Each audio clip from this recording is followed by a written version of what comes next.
Rob Hatter. You are now tuned in to the Chop Shop. I'm Retro. Let's get it. We in the Chop Shop. We live in the Chop Shop. We talking sports talk. We live in the Chop Shop. We in the Chop Shop. I'm talking sports talk. So turn your dials up. It's live in the Chop Shop. We in the Chop Shop. We live in the Chop Shop. We talking sports talk. We live in the Chop Shop. We in the Chop Shop.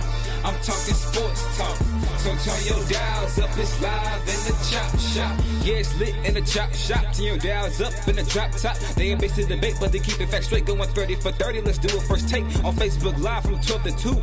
Rob Hatter and Jim Hicks going back and forth like Carter Ray and Skip Bayless and Stephen Smith. From on the court, off the court, straight to the field. Not a man that steals, but I made it steal. To the octagon where I fight to kill. We go face to face, then you write your will. I don't play tennis, but I bring the racket. I'm on the floor, I attack the basket. Put you in the casket when I'm overlapping. Never showing mercy, cause I'm always snapping. Never showing mercy when I'm in the arena. Step into the ring, he hit me as I beat him. Step into the court, I'm never backing down. Killing competition, I'm smacking down. Let me get back to the other stuff at the Chop Shop, cause they cutting up. It's Retro coming to you live to the Chop Shop. Now let's turn it up. Yeah, we in the Chop Shop, man. Shout out to Jim Hicks and Rob Hatter. You can catch the Chop Shop live from 12 to 2 on Facebook Live. Let's get it. We in the Chop Shop. We live in the Chop Shop. We talking sports talk. We live in the Chop Shop. We in the Chop Shop. I'm talking sports talk. So turn your dials up. It's live in the Chop Shop. We in the Chop Shop. We live in the Chop Shop. We talking sports talk. We live in the Chop Shop. We in the Chop Shop. I'm talking sports talk. So turn your dials up. It's live in the Chop Shop.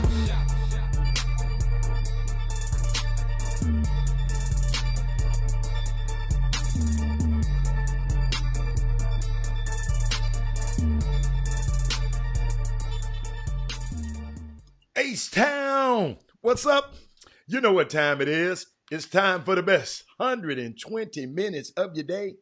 The Chop Shop, the nation's #1 urban sports talk show, and also your midday sports happy hour. Yours truly, Robert Hatter, alongside Jim, the Cheat Sheet Hicks, coming to you live from Houston, Texas. But guess what, Jimmy? We're broadcasting all over the world via Facebook Live and YouTube Live simultaneously. We got Corey Willis in the YouTube. We got Kevin Drones in the YouTube right now. Jimmy, we got Jimmy. But you know what? I was laughing. Todd Holmes, Tyandra Holmes, Rod Wells, and Jimmy. I want to know, is Todd Holmes and Tyandra Holmes, are they related? Y'all can tell us on the feed. Rod Wells, Daryl Anderson, and Derek Johnson. Those are the first 5 people that signed up. Jimmy, I want to start off this day just a little unconventional, but it's something that I do for us every day anyway before the show come on. Today is a day at 12 o'clock, a national day of prayer. So I got just a little short one for us. Everybody all over at their 12 o'clock supposed to be. So just if you on the show late and don't get it, it's gonna be short and sweet, Jimmy. Here we go. A moment of silence, dear Lord. Speed up the recovery, slow down the disease, put a stop to the spread, push back the pandemic, bless small business owners, and relieve the furlough. Amen. So guess what? I don't care if you believe in God, I don't care whatever you do. That's the prayer. We're praying all over the country today. And I'm praying for everybody. I mean, this pandemic is getting to some of us a lot more than the other ones. But Jimmy, you know what my thing I wanted to figure out? What is the first thing I'm going to do when I can leave home again? That's what I've been thinking about. What is the first thing I'm going to do when I leave home? I mean, when I am able to get out. What you gonna do? What's the first thing? Have anybody thought about it? What's the first thing you gonna do when we able to get out again? You know, I'm just curious. And hey, Mindy Collins. Hey, Derek Johnson. But Jimmy, what you got, baby? Oh man, Baby Friday it is, and of course, You know, a lot of the things, first thing some people gonna do, I know, is get back to the liquor store. I can tell you that, so they can get out again. That's for sure. But it's one of the things I'll give you guys an update in Houston or in a modification from something from yesterday when the news broke as we were on the air about the county judge had announced that they were closing parks, and those parks were the Harris County controlled parks. And obviously, there's uh, being on the same page. For the most part, the mayor of Houston and the county judge have pretty much been in alliance. But this is one of the issues that you could see was that it was transparent that the mayor of Houston, Sylvester Turner, was not in sync with the judge's decision to close the parks. And what the difference is, because the mayor came back with a press conference right after hers on yesterday and made it and clarified that the city of Houston ran parks. Those are the parks, if you want to know, those are the parks that when you go by, when you have the sign that has the name of the park, it would say City of Houston, a park, or it would be a green sign on the City of Houston ran park. My wife worked in the park and rec for a decade before getting into the education, getting into the field of educating students and helping with those factors. But so this means, for example, basically, around Greater Houston, there's about 200 Harris County owned parks. Those would include like Dewson Park. Those would include your Tom Bass Park. Those would include your Bear Creek Park. Those would include, so now you can understand the motion as I pretty much suggested or hinted to yesterday, is that the reason for those, because those parks have historically been noted for having a spike in population during Easter weekend. So that way, and people had been just clogged inside the house, and it was a way to do that. So now the City of Houston Park, there's about 380 of those, and which includes over 150 miles of trails. So those are still open. However, the mayor made it, he was adamant in saying that don't get this twisted. He said he could come back on Friday or Saturday and shut them down if people. And he also have said they gave, which was something that I found really interesting. He right on the spot gave the park rangers the authority to close down any city park in Houston without calling him.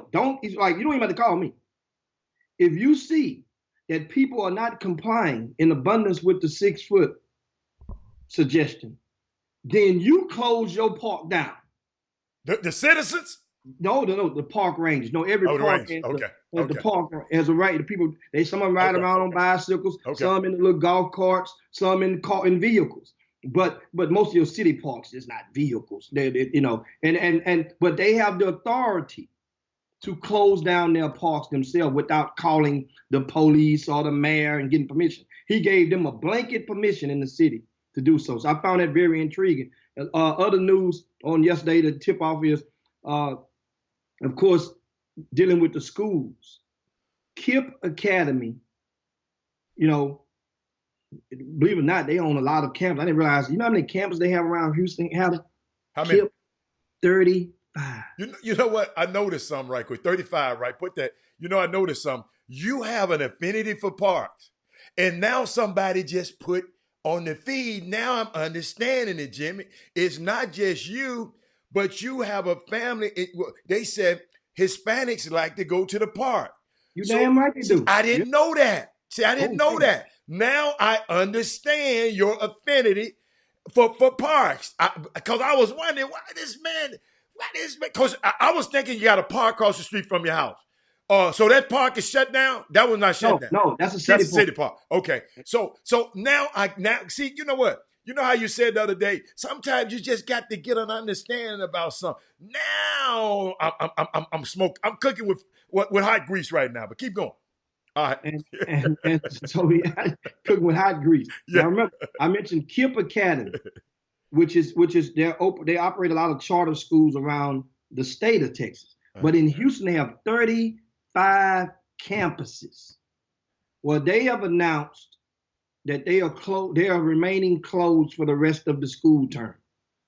And you know, they made a decision that way parents and the families can adjust, and they're planning to. Now the thing is also, Yes Prep. That's another batch of charter school. They have about 15 campuses around Houston area. They too have announced they are not reopening their doors this school term. Now what that means is they had a hell of an article yesterday out in the Houston Chronicle. What did they say? And it was about the reason why so many schools are attempting to reconvene this term.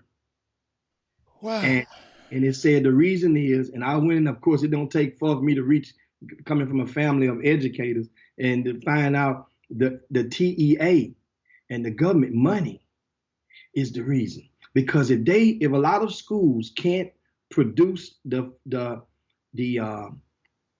proof that they are educating and during this time, then their funding will get cut off. But Jimmy, even in a pandemic, so they don't have no pandemic addendum? They don't give a damn about that pandemic. So now, no. So yes, I'm telling you. So now money, and the reason I'm saying it like that, because I find that so ironic. For everybody keeps saying about how we doing this for the kids and we loving the kids. Now, who said that? Who said they loving the kids? We're trying to protect the kids. Well, you're trying to protect them so hard. You're trying to get your ass back in them school buildings so you can get your check. But here's what happens: the teachers won't be able to get paid. A lot of districts won't be able to make payroll. Yeah, and that's when it gets real.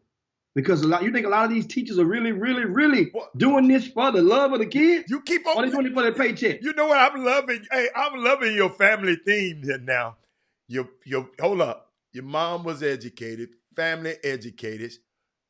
It's coincident. Wife's an educator. Boy, I'm watching you. Keep talking, Jimmy. I'm learning. Keep talking. I'm learning something about you. Keep going. If you can do some lesson plans, you get me.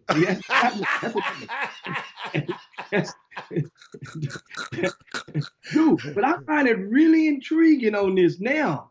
And all you educators out there, speak on this. Because a lot of you guys that are watching, coaches, well, hell, educators, period, from various districts. And they understand some districts have coffers that are deeper than others. That's why I thought about it. I'm like, wait a minute. Did you see Katy ISD? Guess what they did yesterday? What they do yesterday? They released their schedule for the proms and the graduations in their school district, every high school. Okay. What's the significance? Help me. I mean, they had a list of. I saw this on their website, the KDISD.org, and it's like they have a tentative schedule. They have 2 dates for graduation, right? One in May and one in June, and they have 1 date for each prom. I think the prom will be in June, something like that. But it's kind of it's fascinating. They have already released it. They didn't wait till the May the 4th, you see, or the end of the month.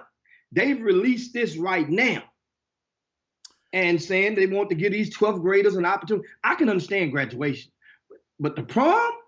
Jimmy, I'm not understanding. The prom? I'm not understanding. I'm messed up, man. I'm messed up about this. The pandemic is causing these people to be out of school, and they lose funding because of it. I just don't understand that. I mean, somewhere something was not thought out right. And the reason I say this, Jimmy, I'm gonna pivot it. I want you to get back. I found out that Wimbledon, the Wimbledon, I talked about it this iconic tennis tournament, the Wimbledon, which Serena Williams had a chance to come back and beat Margaret Court's record. And they canceled it, Jimmy, right? Because it's a grass court.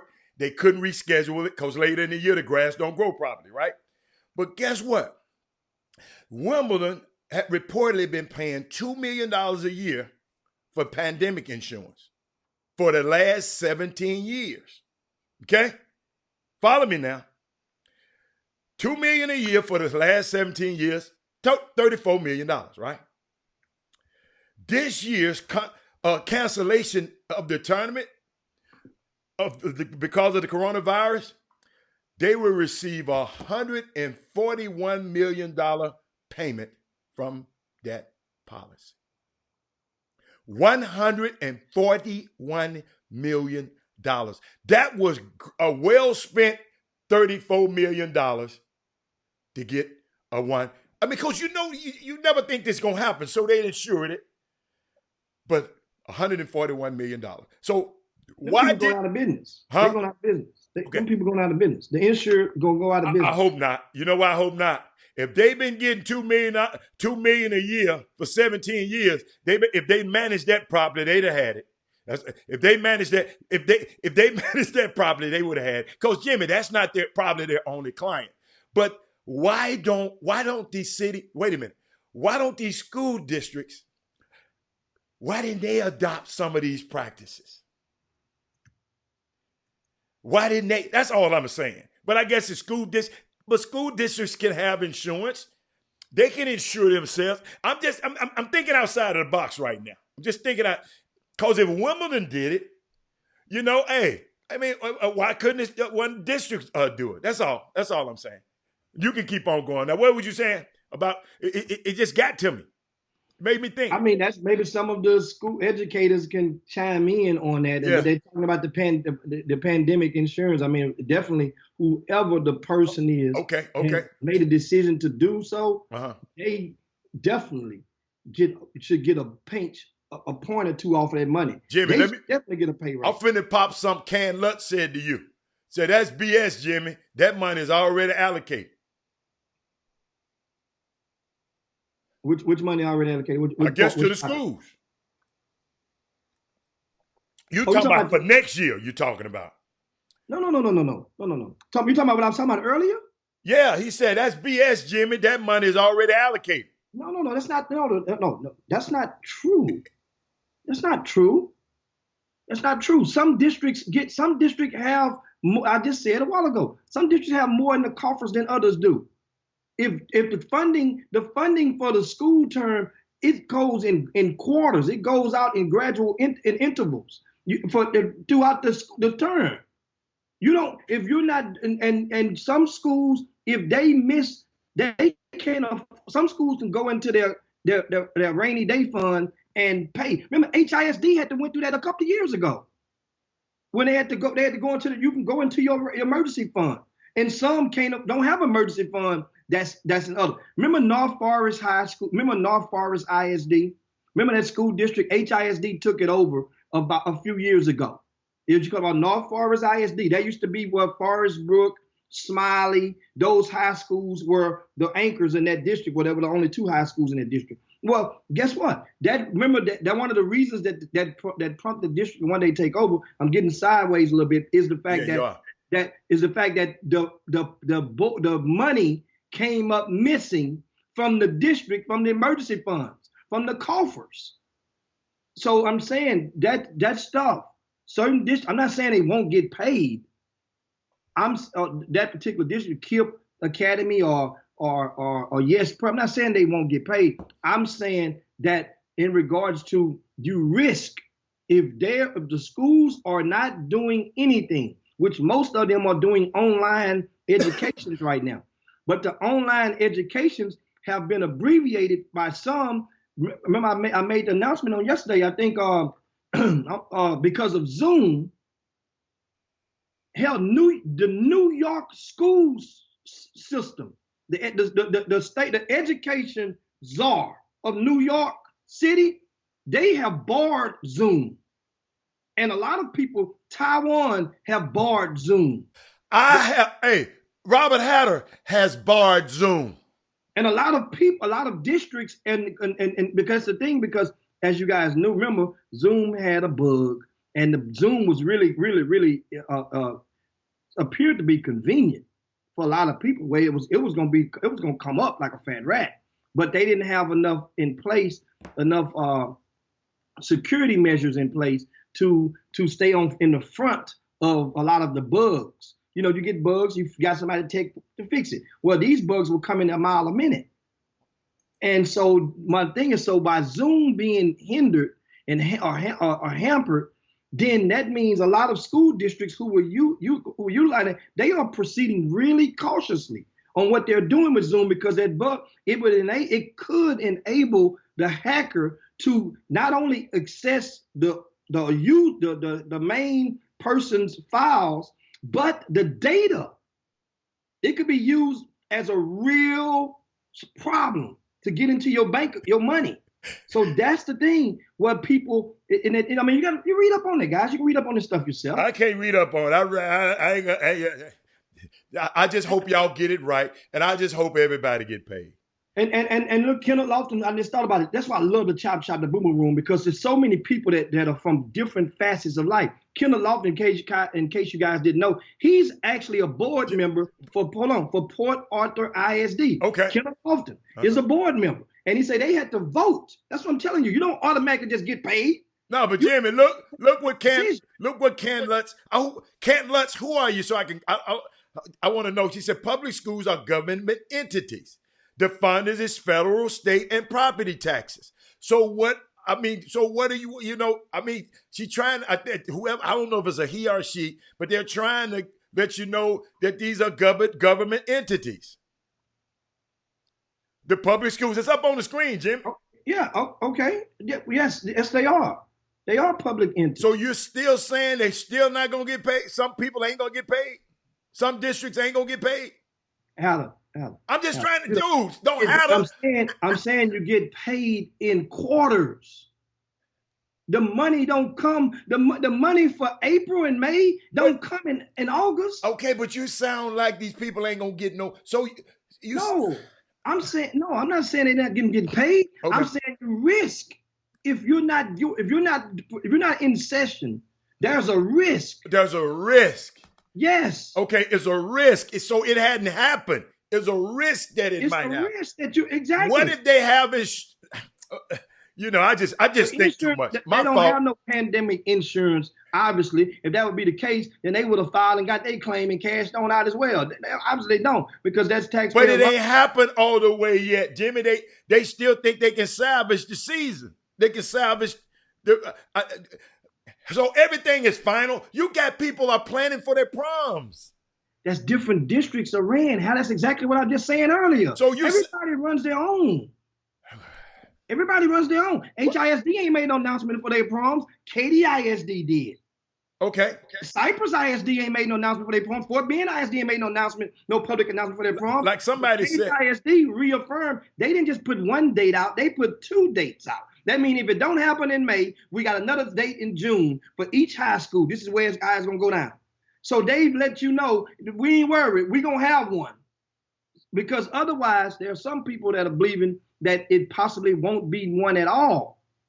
So they're basically easing the fears and easing the concerns of their constituents and of their residents in their school district. That's the effort that they did. Okay. And you understand, I mean. What they saying, the budget, Ken Lutz said the budget is already set. So the budget is already set. So those monies are already there.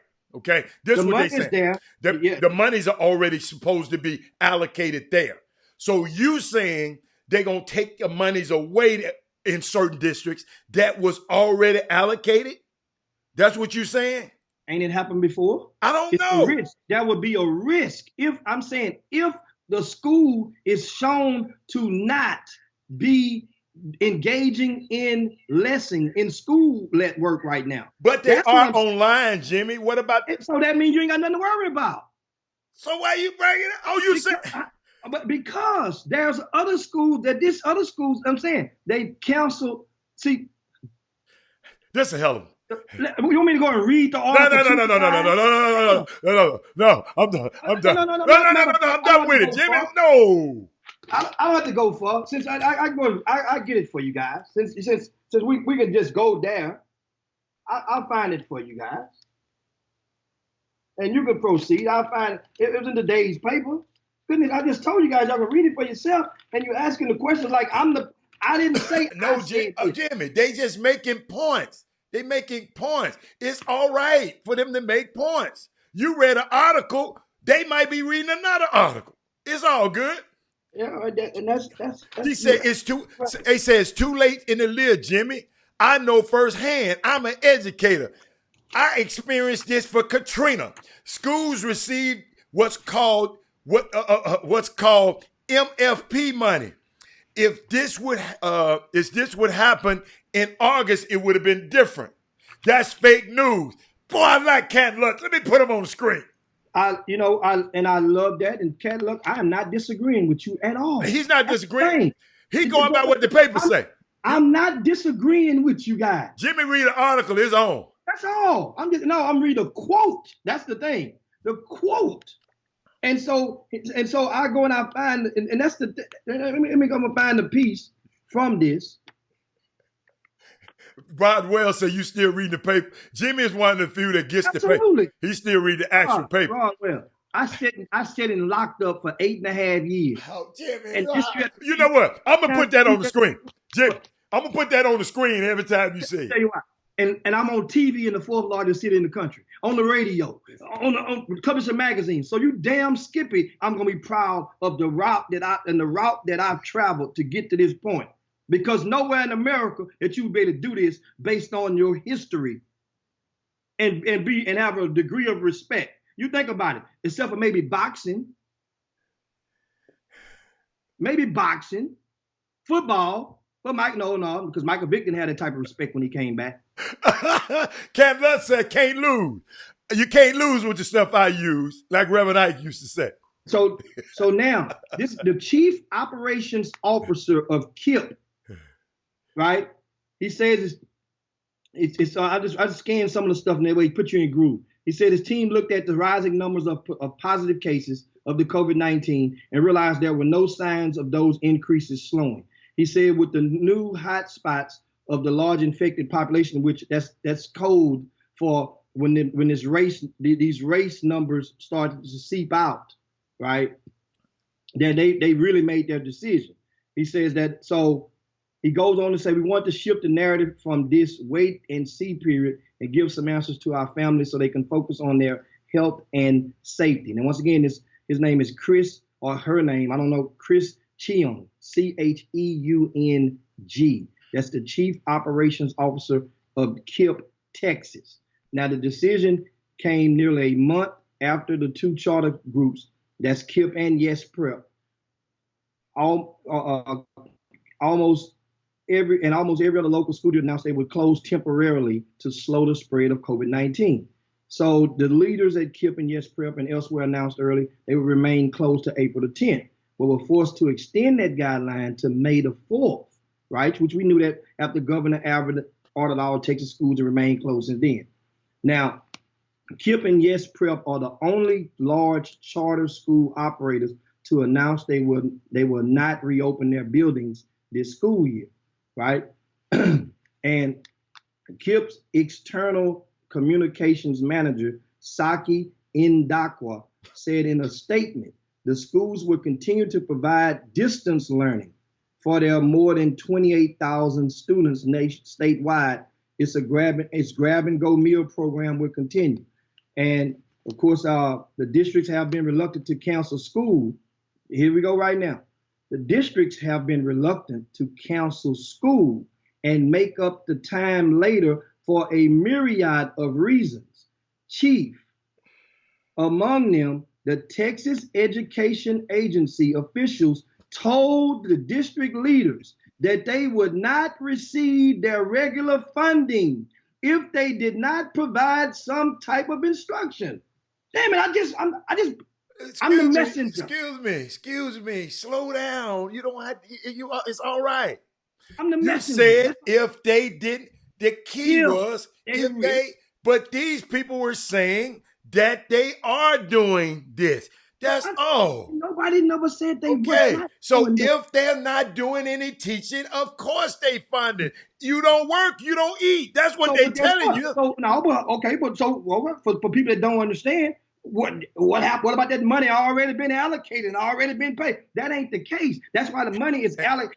Just because it's earmarked to you. If you don't work, you don't eat. You doggone That's right. it. That's it. So that means, so this explains, because once again, a lot of districts are using what they call the distance learning, right? Online and stuff, but the online stuff is being compromised. Then what can you use? That's where a lot of people are wrestling with right now. You guys know that's where the angle I was coming from. Now people are trying to do online, and you guys know there have been a ton of problems, from parents not complying to people complaining they don't have the laptop, they don't have the iPads, and people being, different things here and there. So that's all I'm saying. Okay, we got it. I think I'm good. If you're not doing any class work and you're sitting up there just sitting up on you ain't gonna get paid. Okay, I'm good. That's a good one. And guess what? That makes sense. It makes a whole lot of sense. Whole lot of sense to me. And if you're on Facebook, if you're on YouTube right now, Can Lutz, like, share, push the thumbs up button. Your impressions mean so much to us. Let's do that. I've been popping stuff on the screen to give y'all reminders. So just if you're on YouTube, Facebook, you okay. You just share. But on YouTube, it's very important. Your impression means let people know. So guess what happens? The other people will be notified about how important this show is to them. So Jimmy, what else you got? Because I got a lot of stuff. What else you got? Oh man, they're gonna talk about that. Else we got today, of course, the NBA is going to provide you guys a little jolt of relief on this Sunday with a horse challenge, and 8 people. And I just want to go. Are you guys going to watch? Of course, I'm gonna watch. Sunday is going to be prime time from 7 p.m. to 9 p.m. on ESPN. Group. They got 8 people. They're going to divide them up into 2 groups of 4, 2 pools of 4 for basketball event tournament talk. 2 pools of 4 and not 2 pools. I'm sorry. Just an 8-man bracket. Bottom line. Start off with quarterfinals. So you have 2 quads, the first top quad and the bottom quad, and they'll play, single elimination, game of horse.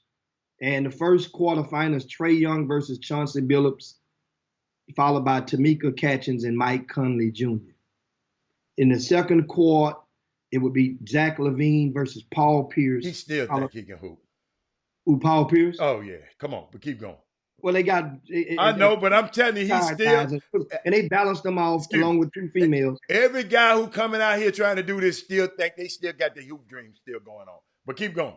Well, the game of horse, everybody has a trick shot or 2 inside of them. So that's on an H and an O though. Well, how you gonna get that R, S, and E? That's gonna be something different. So everybody, I understand. It's about making shots, and you gotta make one behind me. And Jimmy, when you finish this, you got to say what happened yesterday. Who did the top chatterers yesterday? You just skipped over. So wait, don't finish this, because Chris Paul and Allie Quigley is going to be in the last part of the last quarterfinals, and then the 2 semis will come a few days later. It'll be next Thursday, April the 16th, at 9 p.m. at night.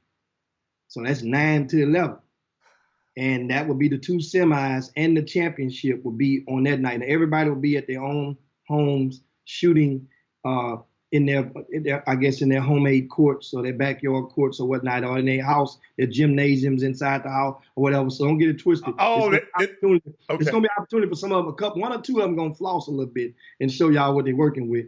And well, I know. Wait a minute. I know 1, 2, 3, 4 of them can really floss.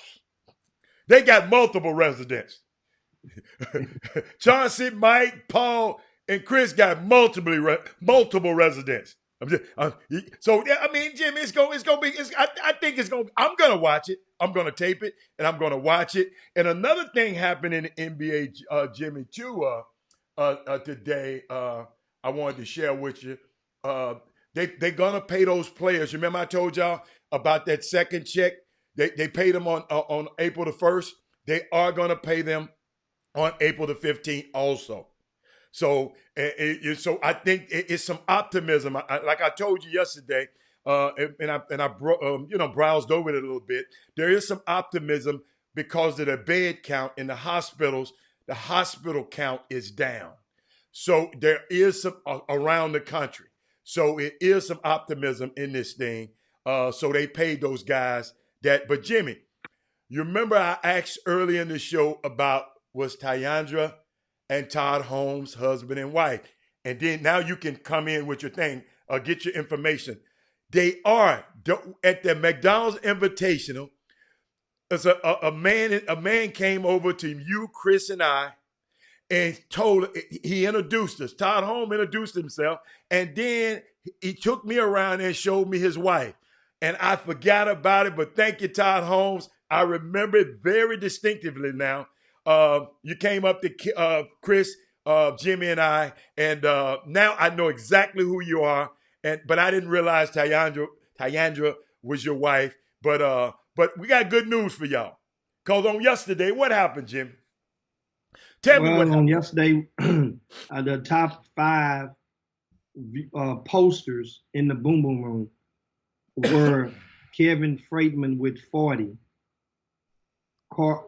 Kay Grace with 44, Mansa with 57, Daryl Garrett with 73, and Todd Holmes with 92. Todd Holmes has won this thing 3 of the 4 days, or 2 of the 3 days this week. And so Todd, I'm gonna tell you guys. Some of you guys, we're challenging who's going to beat Todd today. Hey, Jimmy, and Michael Jordan is the reason for this background. If y'all looking at the background and wondering who this young lady is, this is Troy Mullins. She was a long drive champ. She hit the long ball, and so yesterday after the show, Michael Jordan said, Robert, man, it was Women Rock Wednesday, and y'all didn't really talk about, this a man, said y'all didn't really talk about women. Why don't you post a picture behind you of Troy Mullins and try to get her on the show? I reached out to Troy yesterday, and at some point, we're going to have her on the phone. You can look up, young lady, she went to Cornell University. I know her mom, and I had the blessing to play golf with her one time. And so I don't know how Michael Jordan knew that, but it's so that's the reason for the thing. So Todd Holmes, get back to Todd Holmes again, because he's killing everybody, Jimmy. Michael Jordan, you need to do us a favor and catch up with Todd Holmes on these posts right now, and on these that you're doing. But anyway, it's a great gesture. I'm glad you guys. That's one of the things that in the Boom Boom Room, everybody is on top of it.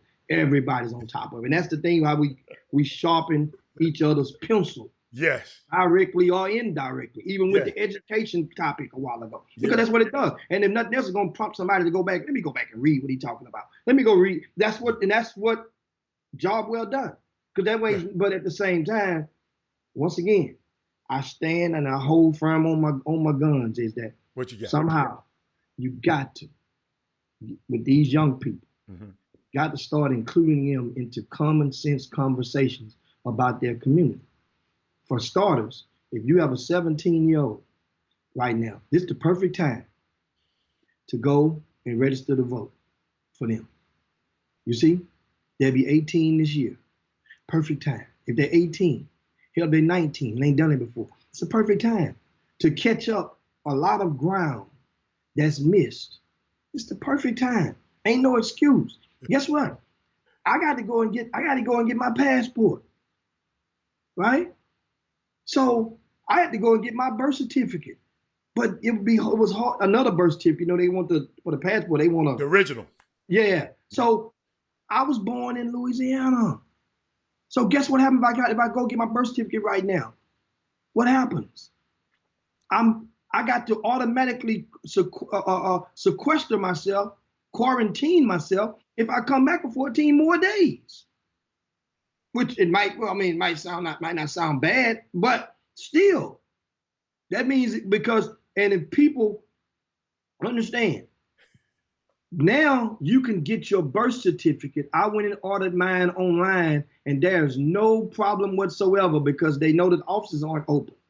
That's my point. So if you guys somebody may need a birth certificate, I ordered my my tags expired on one of the vehicles.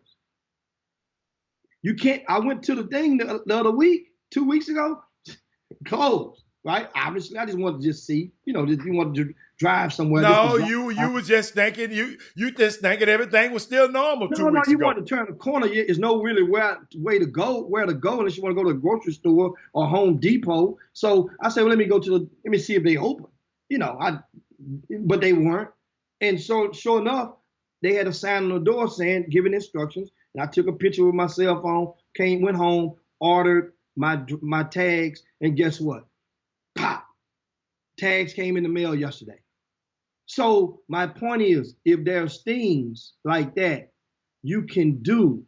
there's no reason for nobody to be behind the 8 ball as far as taking of your business, of your own personal business. You can control you. There's no reason to be behind after this stuff. You got a month to sit still, pretty much. Not everybody, but for the most part. Sitting still meaning not as mobile as you are normally are. This is the time to take care of business, take care of orders, get everything in get everything in. Little bitty things. This is the time to go gut out a closet. This is the time to go and pack some stuff up to maybe donate the stuff. It's gonna be a whole different facet of the way clothes be, and stuff and contacts and the fob. Who knows? Make some space. This is the time. You want to go paint a room. You've been thinking about painting. Okay, this is the time. Go get a bucket of paint from Home Depot and get your cardio on and paint a room. This is the time. So that's hopefully, but we are definitely want to engage today. I got something about I want to bring, because we was on the NBA a little bit. I want to talk about this thing with C.J. McCollum. I don't know if y'all saw it. He was on a podcast, somebody's podcast, The Boardroom. He was on The Boardroom with what's his name, Jay Williams, and he said estimated. Now you got to realize, C.J. McCollum. Let me tell you. Let me give you. He sat back and was just talking about, the NBA and the players and this lockout. And he was talking about, made a couple quotes, but he was talking about 150 of the 450 players. There's 450 players in the NBA. And Jay Williams asked him a question, how many of these guys that he think are all right. And he said something very key, Jimmy. He said 150 out of the 450 will be in financial or living from check to check. Most Americans, ladies and gentlemen, do live from check to check. But he said a lot of these guys are one setback away from being in their mother's basements. And in this case, Jimmy, and I'm always talking about, we haven't made as much progress as we think. If this guy is the vice president of the Players Association, and he a rough estimate, and he didn't say it in a facetious manner, Jimmy. He didn't say it in a he was just saying in his relationships with him. He said the kind of thing that bothers me is because, and I was thinking about, because money matters. I always talk about, when I give you the figures about the NFL and the NBA athletes, when I always give you the figures about the percentage 2 years removed from their sport, they're bankrupt, unemployed, right? And then but we got to understand, like you just talking about certain things we got to teach our kids. We got to teach our kids how much money you have in your bank account really matters, especially if you're black. I understand that a lot of us have not had a lot of access to everything. I understand that. But when you get some bread like these guys in their pocket, you just don't just give it away. And Jimmy, and when I saw the thing, I was thinking about who to blame. I hope y'all saw this article. It's a great article to read. Do you blame white supremacy for it? Maybe they're responsible for the massive brainwashing, because guess what, Jimmy? When you talk about white supremacy, this generation we got, Jimmy, they have been brainwashed to think 80% of our young black boys want to become rappers or athletes. It's kind of crazy. Think about it, Jimmy. Jimmy, from now on, when you see ask them guys what they want to be. It's about 80% of them, they want to be a rapper or athlete. But like I said, on this show called The Boardroom, he was talking about the kids, out of 450 NBA players, 150 of them are living paycheck to paycheck. He said there will be a drop in the salary cap next weekend due to lost revenue. That's going to hurt the players. He said, this is his quote, "I think a lot of guys are going to be hurting, especially the guys on the minimum salary, or people that didn't budget correctly and didn't expect this to happen." Shoot, nobody expect this to happen. Maybe they loan money. These are quotes. Maybe they paid family member stuff. Maybe they're taking care of multiple people. And now there is a work stoppage for us and everybody in America. That's what CJ said. How many of I got a question. I just gave y'all that little overview. How many of y'all surprised of that revelation? And how many of y'all are blown away by it? I'm just questions on the feed. Jimmy, if you got some, you can interject it anyway. But Jimmy, let me give some people some context about the minimum salary this year. I think the minimum salary, Jimmy, don't quote me on this, is around 800 and some thousand. Okay, the lowest salary a guy made this year. I ain't talking about the two-way players now. You follow me? I'm talking about the regular players, around $800 million. The average player salary in the NBA is $7 million a year, around in that area. The medium salary, the average, and then there's a median salary, is $2.9 million. So what I want to give, Jimmy, you just gave a great lesson, but let me give you another lesson. Capitalism was built on competition. Yes. Thank you, Herb. I said 800 some thousand. Thank you for 870, because I thought it was 800. I saw somebody that had made 890 something, I think. But that's a good one, Herb. Capitalism was built. I was reading in a business class, Jimmy, was built on this very basic idea that smart people end up taking money from people that are not so smart. This is how capitalism was built. Jimmy, I'll never forget, if anybody have the chance of meeting and talking to Mattress Mac. Jimmy, I told you this story. When the Houston Rockets built their new facility downtown, before that, the Houston Rockets used to practice at the Westside Tennis Club, Jimmy. Jimmy, you can interject at any time. Westside Tennis Club. That's where they used to practice. Mattress Mac and his wife, Linda, had built great NBA-style accommodations. They even had the pool bigger, the whirlpool bigger, everything bigger for those guys at Westside Tennis. I mean, if you had a chance to go back and be in there, it was unbelievable, okay?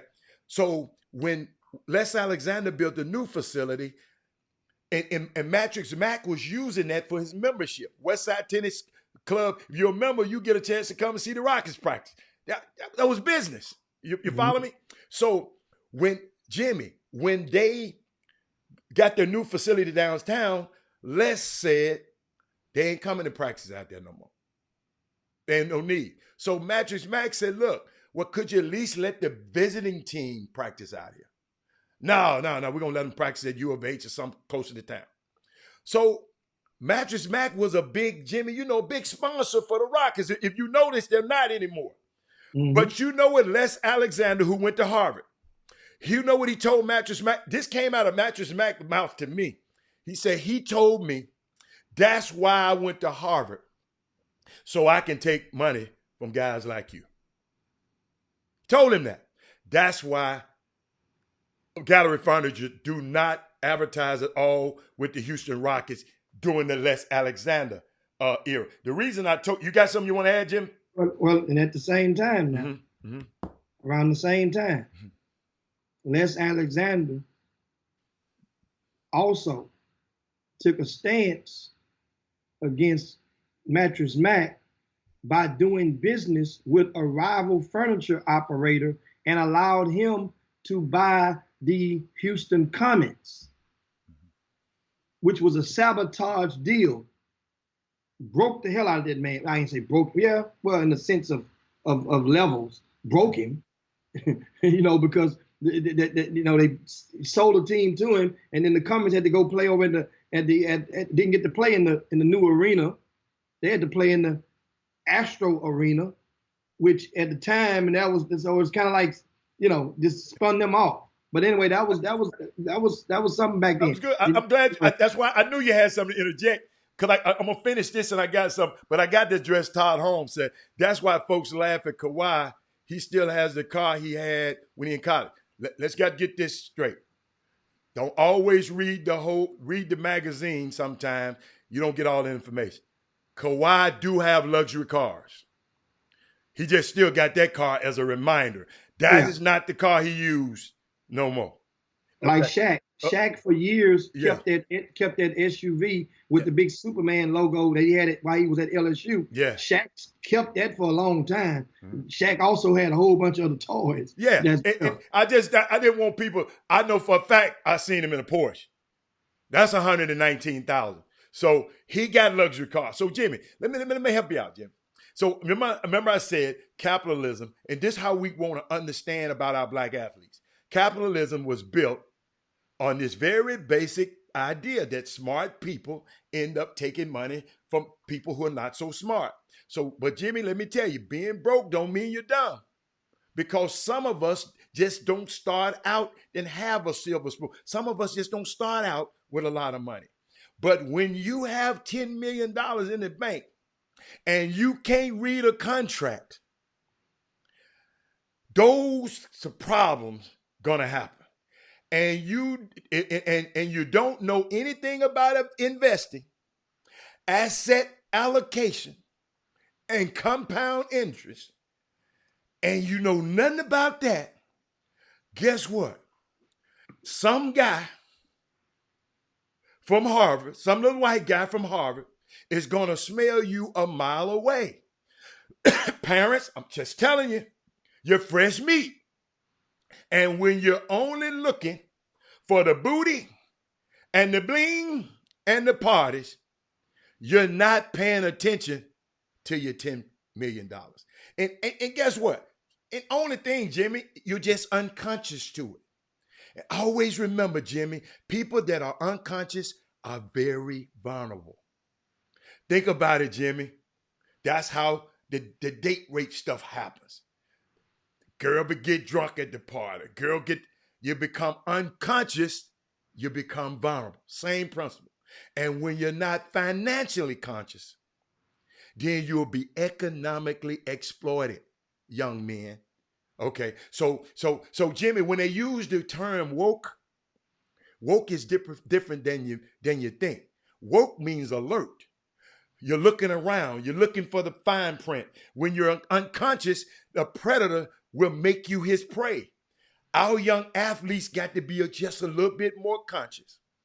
That's all, Jimmy. A little bit, cause $800,000 a year, Jimmy. If you Jimmy, you shouldn't be. See, what we don't understand, Jimmy, and people look at it in defense to these athletes, he don't get all the 800, y'all, at one time. It's broken up. First and 15. Oh, he got 80 million. He ain't got it all yet. A lot of people think like they look at James Harden's $200 million contracts, right? They look at all of the big contracts. Guess what? He ain't got all that money yet.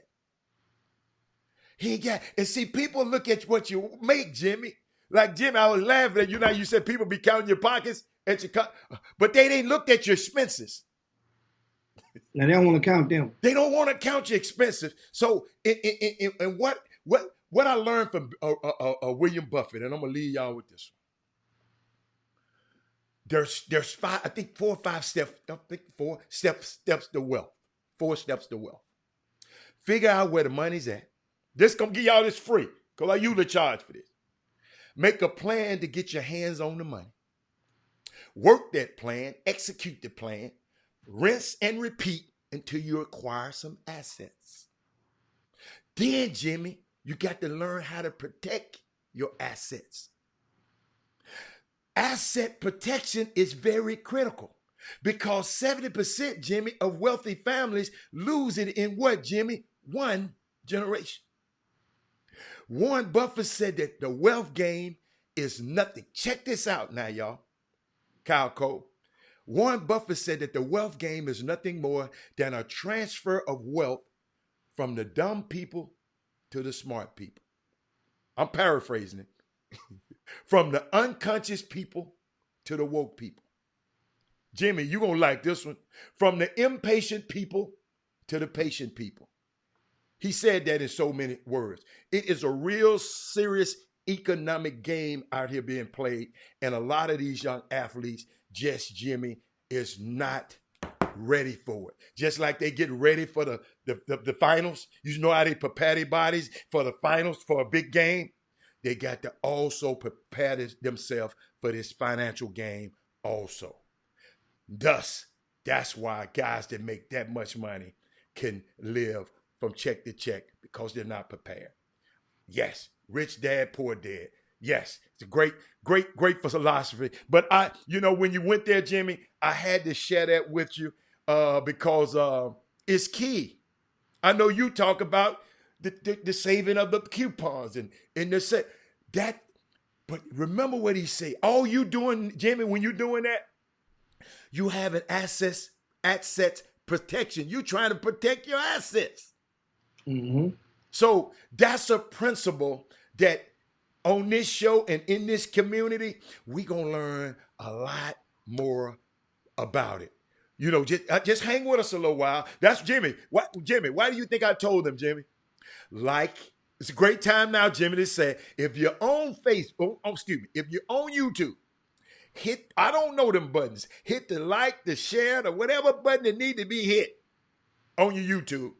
Share that and like and show, because your impressions move the show up where more people can see it. Got nothing to do with me and Jimmy. We want people to get this information because in our community, y'all don't understand the powerful. We got a guy on this show right now, Dirk Minifield.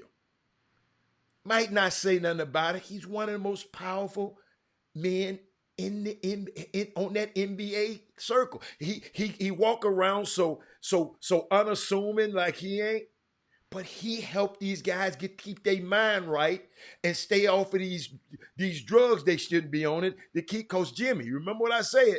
If you're not conscious, you'll be taken advantage of. So we got Greg Wise on it. We got a powerful community.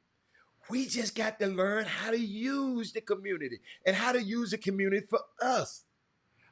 Jimmy, Jimmy, I'm going to segue to this, Coach. You talked about, you didn't really talk about it, but you talking about protecting your assets, your coaches, your black coaches. Those guys are assets to you, right?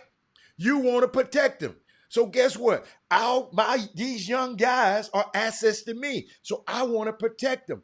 Jimmy, they got an article right now talking about the black assistant assistant GMs in the league. None of them, and I want you to interject anytime, Jimmy. None of them had got an interview for the Chicago Bulls job.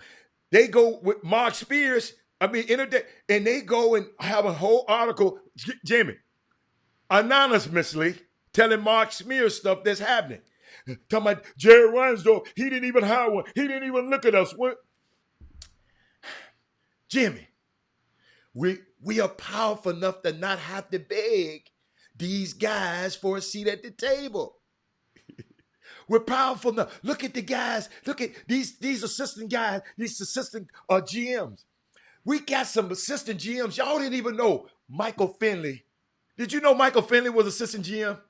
Mm-hmm. Calvin Booth. That's a lot of guys. None of these guys got. Jerry Reinsdorf said no. He went in. Guess what? He went and hired a foreigner, Karanisevich, whatever his name.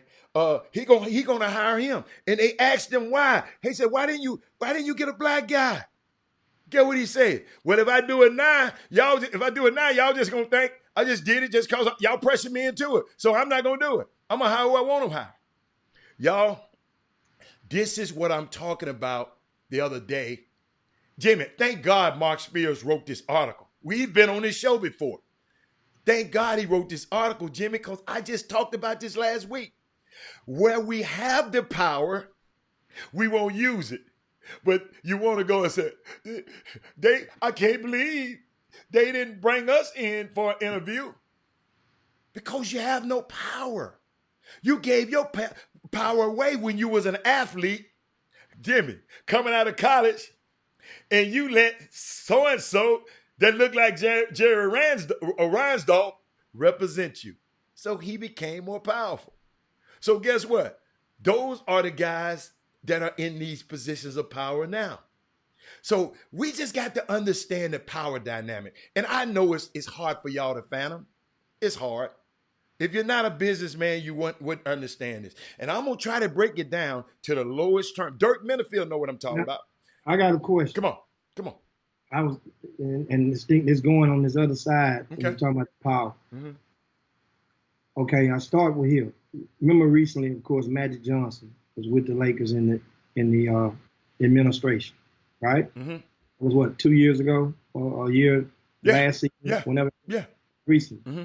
And you could tell that Magic, remember, he got hit with twice for tampering on some stuff that always happens that happens all the time. But then when Magic does it, he got basically you whistle for the Shaq rules on your foul because your foul, you Magic. Mm-hmm. My point is, you could tell that Magic Johnson, obviously you see this LeBron stuff, that stuff was in the making when Magic Johnson, way back then when Magic was there, or probably even before. But Magic was trying to play for keeps. You could tell. He was trying to play what? Play for keeps. He was like, you playing Monopoly, he was trying to get Park Place, Boardwalk, he trying to get a hotel on every property he owned. I'm giving an example to board. I see what you said. Give me your angle because okay. They had to bump Magic out the way because Magic. I'm posing this in the form of a question. Mm-hmm. Had they allowed Magic to remember now, the owner, you understand, that was internal. She had the agent guy over Magic or the same title, and that was kind of different. But anyway, he wasn't. He was Rob's boss, Jim. Magic was Rob's boss. But he was Rob's boss, but Magic was the president. He was the GM. He was Rob's boss, but he had Kobe in his corner. Keep going. I'm saying, but Rob Pelinka was Kobe. He was present. He was visible when Magic should have been wasn't supposed to be looking at him, and he supposed to be looking down at him. But anyway, if Magic, here's what I'm getting at in this power. Do you think Now, I'm not talking about making bread. Obviously, bread is being made, and that's one of the elements of getting ownership of a team. But had Bob Johnson and Michael Jordan had a similar, came out of the gates with a similar approach, killer instinct that Magic had implemented during his. Remember, the Los Angeles Dodgers was a certain thing, but then Magic came on, and he was part of that rebuilding of the Dodger championship caliber. They ain't won now yet, but they got there a couple of times. And but you can see had Michael Jordan, Bob Johnson, who's the owner of BET, the media mogul. They owned when he bought he got into the Charlotte Bobcats at the time. Do you think that, remember, because I always wondered, and Allie, maybe you can answer this. You understand, relationships is a big part of it, because remember Michael Jordan he had a North Carolina type string of hires that were people, but most of those hires wasn't people that looked like us. You know, he hired Buzz. He hired another cat from one of his other, and so, but my point is they didn't make no moves in that organization that moved the needle for us winning. But they definitely, obviously, the organization made them some money. You talking about the Lakers? No, the Charlotte Bobcats. Okay. Charlotte, I'm trying to get what point you're making. What point are you making? I'm trying to get your point, because you kind of threw me off. These are owners. First of all, Magic Johnson. These are owners. Let me tell you about Magic Johnson, because I let you go long, and I wanted to stop that point. Magic Johnson wouldn't have took any other job in the NBA but that job. Okay? Magic Johnson was taking a pay. He's a CEO of a $1 billion company, and he decided to go over here and take $6 million a year to run something over here that's somebody else's. Doing them a favor, because I run a $1 billion company over here that's mine. I am the CEO. I didn't get this handed down to my daddy was poor. My daddy was an auto worker. I didn't get this handed down a la G.E. Bush, a la Jerry Buss. I built a $1 billion empire over here. Magic Johnson went over there to help. And when he found out that these people, his help wasn't appreciated, that really wasn't no power struggle, Jimmy. Magic left them. They didn't fire Magic.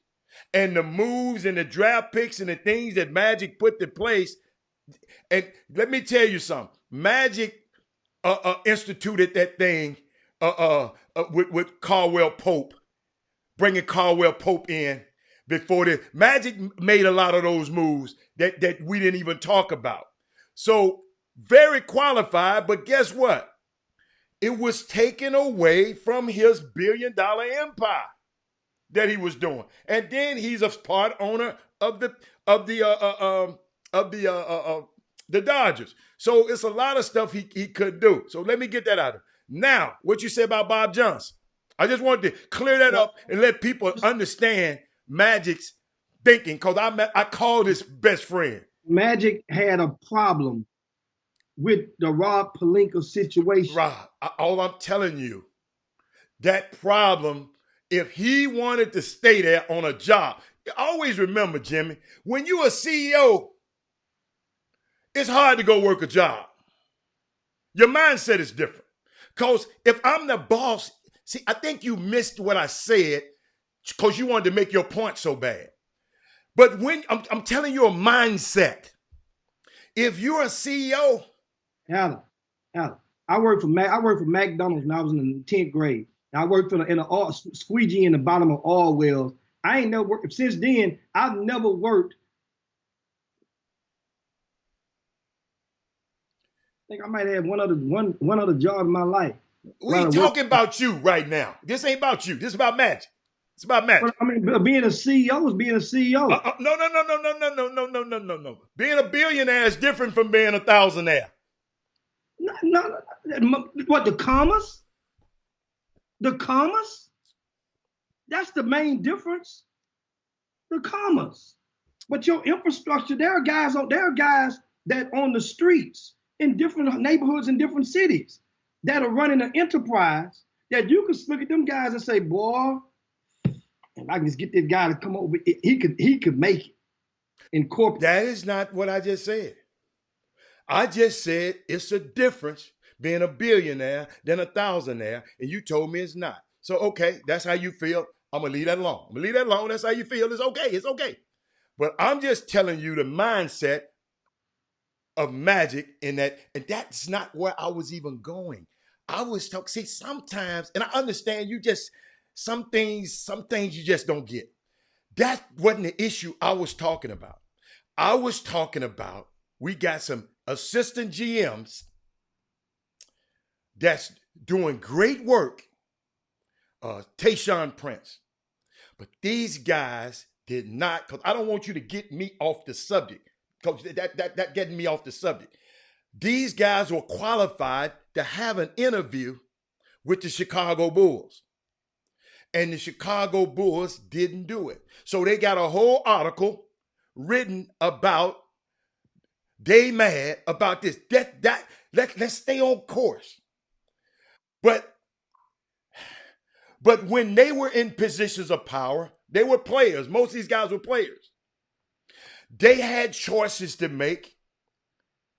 See, always, like I told you yesterday, I'm not mad at Jerry Reinsdorf. I'm not mad. Because guess what? I probably will hire who I'm comfortable with too. That's what people don't understand. So when we get these positions and we put ourselves in these positions and we say, that's why I said yesterday, we got to hire. So Tayshaun Prince, you got to hire somebody. When you're in this position, James Jones, you got to bring a young black dude in. Then somebody else, that's what I'm talking about. I'm not talking about Bob Johnson and Magic, them billionaires. I'm talking about these guys who trying to get jobs. Magic wasn't trying to get no job. Bob Johnson wasn't trying to get no job. He was the boss. So I'm talking about the subject at hand is these black assistant GMs. And they say the reason is Mark Tatum and Adam Silver said they are trying to progress in that manner. They said the reason is there's not a big turnover in these positions. These guys usually have these positions a long time. I've told you about me going to the Rockets facility and going upstairs to the executive floor. Nobody in Jimmy on that floor look like you and I. That's the point. Let's not get focused. That's the point. And guess what? Guess what? In the people in my sphere of influence, and the people that I invest in the investment club with, guess what? All of them happen to be guys that look like me. Sean Respert was there. Thank you. A very sharp guy. Sean Respert is from this community because his sister is married to a Mo Elrod. Very sharp guy in this thing. They didn't even get an interview, Jimmy. See, I understand what you're talking about, but I'm talking about this article that came out. We got to be conscious of it because I told y'all during the Super Bowl, they gave a party at Arn Tellum's house in Miami, and he live in Detroit. And then you go back and look at Arn Tellum's tree. Arn Tellum can have a beachfront property in Miami and own a mansion in Detroit. But Jim, like you said the other day, Jimmy, don't nobody worry about that. Like you said yesterday, I rank somebody, they get mad. They don't say none of them other rankers. Oh no. But Arn Tellum got it. It's okay. And under his tree, y'all got to listen to this. Neil O'Shea. These facts. Google these names. Neil O'Shea, he's with the Portland Trailblazers, running it up there. Bob Myers, he's with the Golden State. All of these came under Art Tellem, who had all these black athletes that propelled them into this power. We got what's his name? We got one more. Rob Pelinka, the one who snitched on Matt. He worked for him. That's the point I'm trying to say is, ladies and gentlemen, Jimmy, and I wish I can, and I know it's hard for you. We give our power away. Let's start understanding and harnessing our power and figure out how a way we can leverage for our community. Because I'm sure Rob Pelinka ain't going to come back over the Fifth Ward or Sunnyside and do nothing. Neil O'Shea ain't going to go back to them neighborhoods and do nothing. Bob Myers probably ain't going to go back. Art Tellem, definitely not. So guess what? Nothing against those guys. So y'all got to hear my heart on this one. We can control it. So we don't have to be begging, talking about Jerry Ransdorf did not hire us and putting it off and being anonymous. We're going to be anonymous. He should have hired one of us. He should have at least gave us. Got a question. When you were pursuing your agent long time ago, all these players who are executives now, you had a choice. You had power then. Who did you choose? That's all I got to say. Who did you choose? Wow. You can go now, Jim. You saying none of those guys had a black agent? Michael Finley did. So he doesn't. If one of them had a black agent, that necessarily doesn't. No, doesn't. But that ain't the issue here. I'm just saying they had the power. That's how I asked that question. That ain't the issue on that. They had the power to choose. That's all I'm saying. They had the power to choose then. In this instance right here, listen to this. I want you to hear it. See, Jimmy, I'm a visionary. I'm thinking of vision, right? Don't just look at the black agent. I said, back then they had a choice. Now they don't have a choice. Let me repeat that because I know you didn't get it. Back then, Chuck McGowan, they had a choice. But they made their choice. I don't care what they made. Jimmy, I don't care who they made. That's their choice. But now they don't have a choice. They're at the mercy of the owners. Back then, they had the power. Now, they don't have the power no more. I'm talking about the power dynamic. That's all I'm talking about. The power dynamic of it. That's all. That's all I'm talking about. And Mansa Musa, she told me I had a need to see the banker. I saw the banker before the banker. I had a sneak. We talked about the banker a long time ago, but a lot of people hadn't seen it yet. So, I wanted to get them a break. Believe you me, the banker, unbelievable. But I guess you just started watching the show. So that's all. It's just, Jimmy, I'm just talking about, remember when I'm talking. I'm not talking about who they signed with. I said the power dynamic. Always remember this. When they had a choice, you remember there's consequences. And you said there's consequences with every choice. Don't you live by that? Consequences and choice. Yeah, consequences and choice. Or choices and consequences. So they had a choice back then, but now they don't have the choice. That's the point I'm trying to make. That's all. That's all. That's really all I'm trying to say. Quit giving your power away. That's all. Michael Jordan asked you, do you think the Buss family will eventually sell the Lakers to an investment group led by Magic Johnson? I'm not sure because that's their baby. That's their identity. Jenny Buss, the Buss, they ain't never did nothing else. They ain't had to work. They ain't had to do nothing. Their dad built that empire, bought that team, I think, for $12 million a long time ago. Had to borrow some of the money from guess who? Jimmy, I told you on this show, Donald Sterling of all people. That's why Donald Sterling wanted to be like him. All the time, Donald Sterling was a racist, just wanted to be like Jerry Buss. Jimmy, he used to say, I'm the one, that last $3 million he needed from me. He one of them kind. So I got to have me a team too. Because Jerry gets invited to the Playboy Mansion. They don't invite me. I'm just as rich as Jerry. I helped him buy the team. This the kind of mindset. And he finally he finally got somebody was able to buy a team. But it's just unique, y'all. And my job, even in this grassroots community, back to the task at hand. When I give y'all examples like that, all I'm giving to you is examples. And now we got to figure out how can we take control of our community. Their only existence. Jeannie Buss ain't gonna never do nothing. What Jeannie Buss gonna do? Just sit back and Jimmy, let me tell you something. It's good business to own the Lakers, Jimmy. Jimmy, you invited to everything. Jimmy, ain't nothing. You own the Lakers? Jimmy, it's good business to be like they. I would love for them to sell that team to Magic, but it's good business right now to be the Lakers.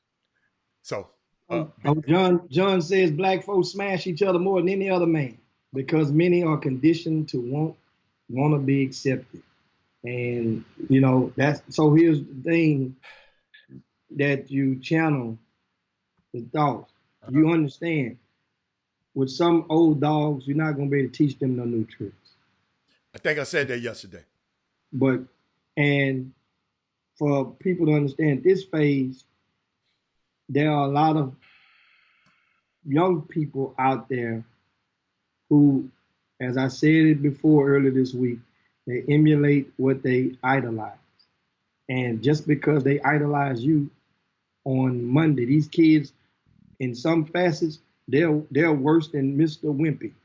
Remember the character Wimpy on Popeye? Remember Wimpy? Give me a burp. Like you said, some of these kids, because some of them are not that bad. Dude, I've been blessed to be around some bright young kids. I don't buy to that theory. Maybe I said some of these kids. Yeah, some of them. But I didn't say all these. But guess what? My hope is that the good outweigh the bad. I just told you it's gonna be some woke. You're going to be unconscious and unconscious. Those kids you're talking about now, they're just unconscious. They're asleep. Okay, so it's okay. Think about it. Okay, speaking of sleep. So right now, if you're the head of household, and there's no school obligation for the young person, just say right now, today, there's no obligation for them to get up and go to school. So that means if that young person, if they had their own option, for many of them, they can't go to certain places. They're restricted from doing certain things because of the COVID-19. Well, if that young person wanted to sleep and stay in the bed to 12 o'clock, you as head of household, that's up to you to go and open the door and turn the light on, or to prompt and motivate and say, yo, listen up. We're not going to sleep at 12 o'clock in this house. We got a lot for you to do. I'm gonna explain to you what you're gonna do. This is what you're gonna do. You're gonna do this, or this. But what we're not gonna do, we're not just to sleep. So my point is, it's up to you to wake somebody up, and you can even motivate them before they go to sleep. Let them remind them, okay, first thing in the morning, it's on that. If we're gonna do this, we're gonna do that, do that. Now, if you want to stay up all night, or if you want to go and slack, that's on him. But the notice has been given. This is what we're gonna get. We're gonna get out in the morning. My point is, with these young people, they have, that there's a lack of understanding for a lot of the young student athletes when it comes to current events. It is what it is, unless it involves an entertainer or a pro athlete whom they may idolize, or a sport that may have piqued their attention. Other than that, a lot of these guys are, and we mentioned earlier about the money part, and when it comes to the statements from C.J. McCollum, think of it like this. If you gave a kid $10 right now, it's just common sense that a $10 bill would be farther stretched right now during these days than they would have been a month ago. no matter who's in possession of the $10.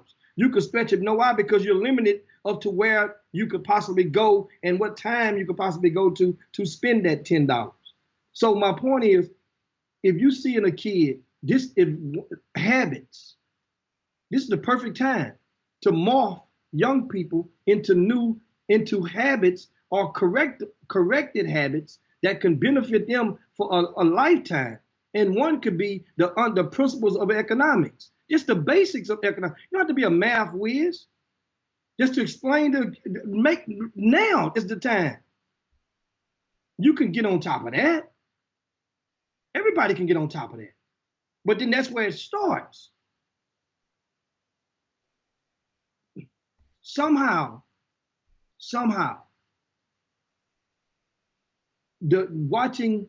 think about it, the news or reading the news has to be made sexy at some point in time for a 16, 17, 18-year-old.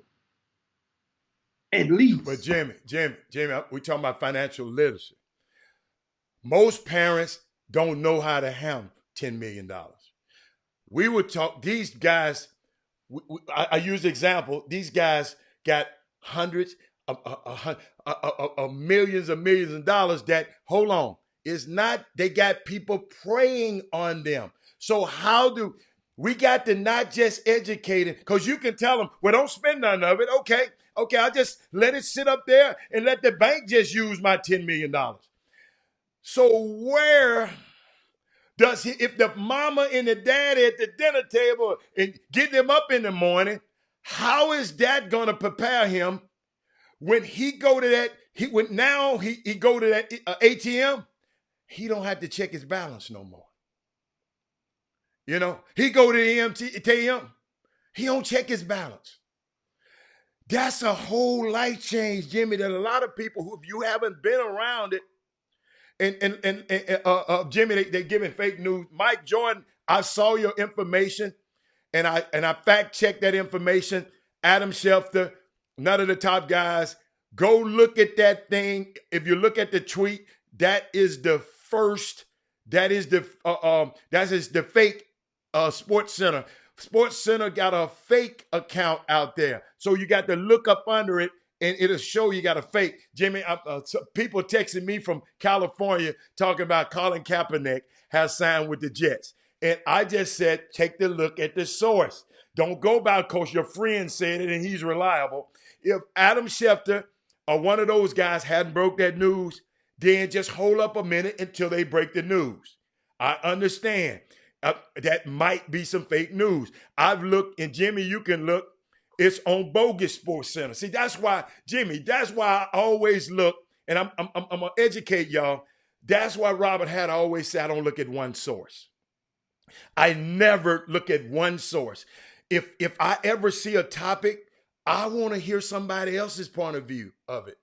You know, and guess where I get that, y'all? I got that from the Bible. I look at Matthew, Mark, Luke, and John. Each one of those guys give you account of the life of Jesus. And some guys reported in one way. Some guys, four of them guys reported in 4 different ways. So I always go and get more. That's why you got to read Matthew, Mark, Luke, and John. Because Mark might give you a little something because of his background that Matthew might not give you. So in this industry, or in your thing for fact checking, just always go and seek credible sources. Jimmy, and back to you, Jimmy, because you got some great points on finance. Jimmy, remember I said a minute ago, we got to be financially conscious. You got to surround yourself with people you can trust. Don't come with the little dude you just met. Oh, well, I'm from Harvard. I'm from Cornell. No. Cause get Jimmy, I saw an act the other day. No, I'm not going to even talk. I'm not going to tell this story. But it's just so crazy that we just got, especially in this climate, because like you talking about some of these young kids or still don't know. Jimmy, I got some young kids that know. And I'm praying that they put their influence on the guys that don't know. Of course, there's going to be some people that don't know. It's a lot of people that don't know. That's why you got to go seek information. It's people. No, Jimmy. It's some people probably say, you know how you said, well, how we find how you find out about the black agents or the black guys black business guys who are doing something in this community. You got to seek them out. You can't always sit back on your couch and wait. See, Jimmy, I'm a hunter. In my life, I've always been scared of the girl who come and just jump and choose me and jump in my lap. I'm a hunter. I like to go hunt. Ain't no deer, no wild game has ever came and jumped in my lap. I had to go hunt for it. Fish don't just hop in your lap. You got to fish for them. So I be wary. So guess what? If you want some information, you got to go you got to go fish for it. You got to go hunt for it because you're trying to win. You got guys who've made, think about it. The guy's making $800,000 a year. The lowest guy in the NBA, Jimmy, he should not, if he do it right. Now, he got to say no to some people now, Jimmy. Now, you know, Dirk Minifield, you there. I remember Dirk Minifield came back. And Dirk, you probably gave me this information so I'm going to paraphrase it. You came back from one of the Players Association meetings in Chicago with the players. I'm not going to say the year. But I'd never forget when you came back, we just sit there and talked about, you said, Hatter, by meeting with these guys for 3 years, he said, most of these guys going to be broke. I'm not telling the year, but you saw something, Jimmy. He saw something in 2 or 3 days. And Jimmy, the same guys he talked about, they're not in the greatest finance. Because guess what? You know I'm a study. I came back and studied the history. So, and I understand what you're saying, Jimmy. Habits, making them clean up their rooms and all of that. But all that goes into the bottom. Yes. That goes into the bottom. I mean, the principle. For example, back when you was a little kid, right? Everybody at a time went to grandmama's or grandpa's house and or Uncle Teddy's house, whoever it was, and they gave you $1, right? Back in the day. And say if it was three cousins. And you get that, each one of y'all got $1 a piece. And then so now you're gonna walk down to the corner store and get a pack of Zuzus and Wham Whams. That's cookies and juice for people that don't understand. Back in the day, the Zuzus, those were cookies. So you go to the corner store, one cousin go, no matter how much grandmama or papa give him, one cousin gonna blow that whole stack at the corner store. Now laters, Boston baked beans, lemonades, he getting the whole jawbreak, he getting the whole shebang. Jim, because he wasn't financially conscious. He wasn't woke. He wasn't woke. The other kid who kept his money, he was woke. There's gonna be one that's gonna always have a certain knack. Yes. They're gonna splurge in the store. Yes. Because you don't want your cousin to know they see what but you're gonna splurge in the store, but you're gonna keep a quarter. You're gonna keep a quarter. Or maybe a dime. You're gonna have something from that $1. Right? So here's my point. You could see if you're paying attention, you know your kids, you know the ones that have the tendencies that to be a saver or a consumer or an owner. You could tell. That don't mean they not don't all the time, but I mean, no, I'm talking about the habits. Yeah. You could tell the habits. Yeah. That doesn't morph for what they're going to be Jimmy, in life, that he's a failure. Jimmy, no, you could tell though. But Jimmy, think when I was a child, I spoke as a child. But when I became a man, I put away those childish things. So some kids grow. When you know you grow, your job as a parent is to make sure he know and grow. That's all you can do. It's all you can do. Everybody, let me tell you something. Everybody's not going to be in this position that these guys are in. Everybody's not going, ain't but 1% of us going to be in the NBA. But when you have that, Jimmy, what I'm talking about, but when you have, if God then bless you with this talent and this gift to make this money right now in this climate, man, I just want my guys to be able to take advantage of it. I'm not bashing. See, I'm not bashing none of them. I'm never a basher. I just know, Jimmy, if I get to him in time, I can help that. I don't care what he did as a kid, because I'm gonna put him as a grown person. I'm just gonna ask him where you want to be in 5 years. How much you want to be? Where you want to be? Well, you make this kind of money right here, right? How much can you live? Tell me what you need to live. He tell me, then I tell him how much he actually need to live on this month. Now, guess what? Now, if you go over this, then the next month you got to go in your next month. We can't change this now. If I give you $5,000 a month, now this is your money now. You can do what you want with it. See, that's what people don't understand. You can tell them this. But if little Susie come and say to mess with me, you got to buy me a man. Jimmy, I can't stop that. I can't stop him from going to the strip club every day. A la, what's his name? The cornerback. Oh, Dale Carter. Hey, if y'all get a chance, go Google Dale Carter. Parents, everybody, go Google Dale Carter. I mean, just go Google it. Just go Google him. And then y'all gonna come back and talk to me about it. Dirk Minifield said, is it your responsibility to make it? It is your responsibility to make so your generation has the power to make more. Dirk Minifield, well said. And that's why I was looking, Jimmy. I was looking in the room, Jimmy. We took a picture a long time ago, and I looked around the guys in the room that we represented, and Jimmy, most of those guys are still rich. This was years ago. They're still, wealthy, excuse me. So their kids gonna benefit because they're listening. One guy was dyslexic. Okay? He had to go to junior college because he couldn't read that good. Balled in junior college and went to Power 5 and was blessed. I saw his statement. And Jimmy, sometimes when I go to talk to parents and interview with new parents, he allows me to take his financial statement with me. It's a football player, been out of the league. Wasn't no household name. But Jimmy, he got millions. Jimmy, guess what? In assets. Not liabilities. He got millions. Double-digit millions.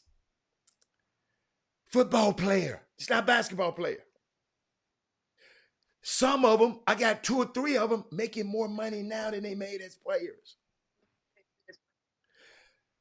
That's where we want our young men to be. What's the use of getting all this money and then giving it back? That's all I'm saying, Jim. What's the use in it? I'd rather you not let somebody else get it. Let somebody else get it, man.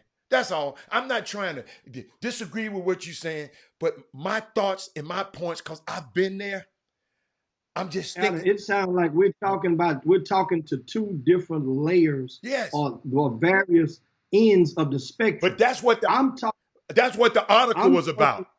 I'm talking about the article. You're talking about NBA guys and their millions. Mm-hmm. I'm talking about a person that's getting an allowance and ain't even getting an allowance. That you can see the morphing, because if you can't budget $10, mm-hmm. you damn well ain't gonna be able to budget $100 or $1,000 or $10,000 or $100,000. Nevertheless, $1 million. You could see it coming a mile away, and I think people know that. People know that. People of profession can see those people a mile away. That's why so many get paid up on. Okay. Oh yeah. Okay. I That's why just so said many that. they get older. But so going back to the person before, the problem sounds and appears inevitable for most. If he claims, and here's the thing, he meaning CJ McCollum, that 150, he claims, according to him, his guesstimations, 150 of the 400 NBA players. 450. It's 450. So understand. So 150 is 1/3 of 450. That's 33% of that's what according to this approximation. Here's my thing. 33% ain't come out and deny it. 33% ain't come out publicly and say, CJ, you lying. We're not trying to shame him. CJ wasn't trying to shame him. No. He wasn't trying to shame him. What I'm saying is, so that means if somebody was wondering, so that means that 1/3 may be in a good range. And Jimmy, all he said was, let's get it right, because you seemed like you had your tone, seemed like you had CJ had venom. Your tone. I'm just telling you your tone. No. It ain't seem like he had venom. No. What I'm saying is this. I'm talking down about the people that are common student athletes and tying that into the now. Those are on the other side of the fence. Let's look at these people now and look at the habits. Yeah, but all he was saying was, if this lockout continues, I mean, not lockout, if this financial thing continues, these guys gonna be there because they're living from check to check.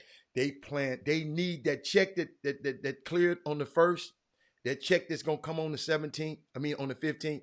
Those guys needed it. Some guys not, but some guys, that's the point he was trying to make. And some of these guys in there, these guys don't spend this money all the time themselves, Jimmy.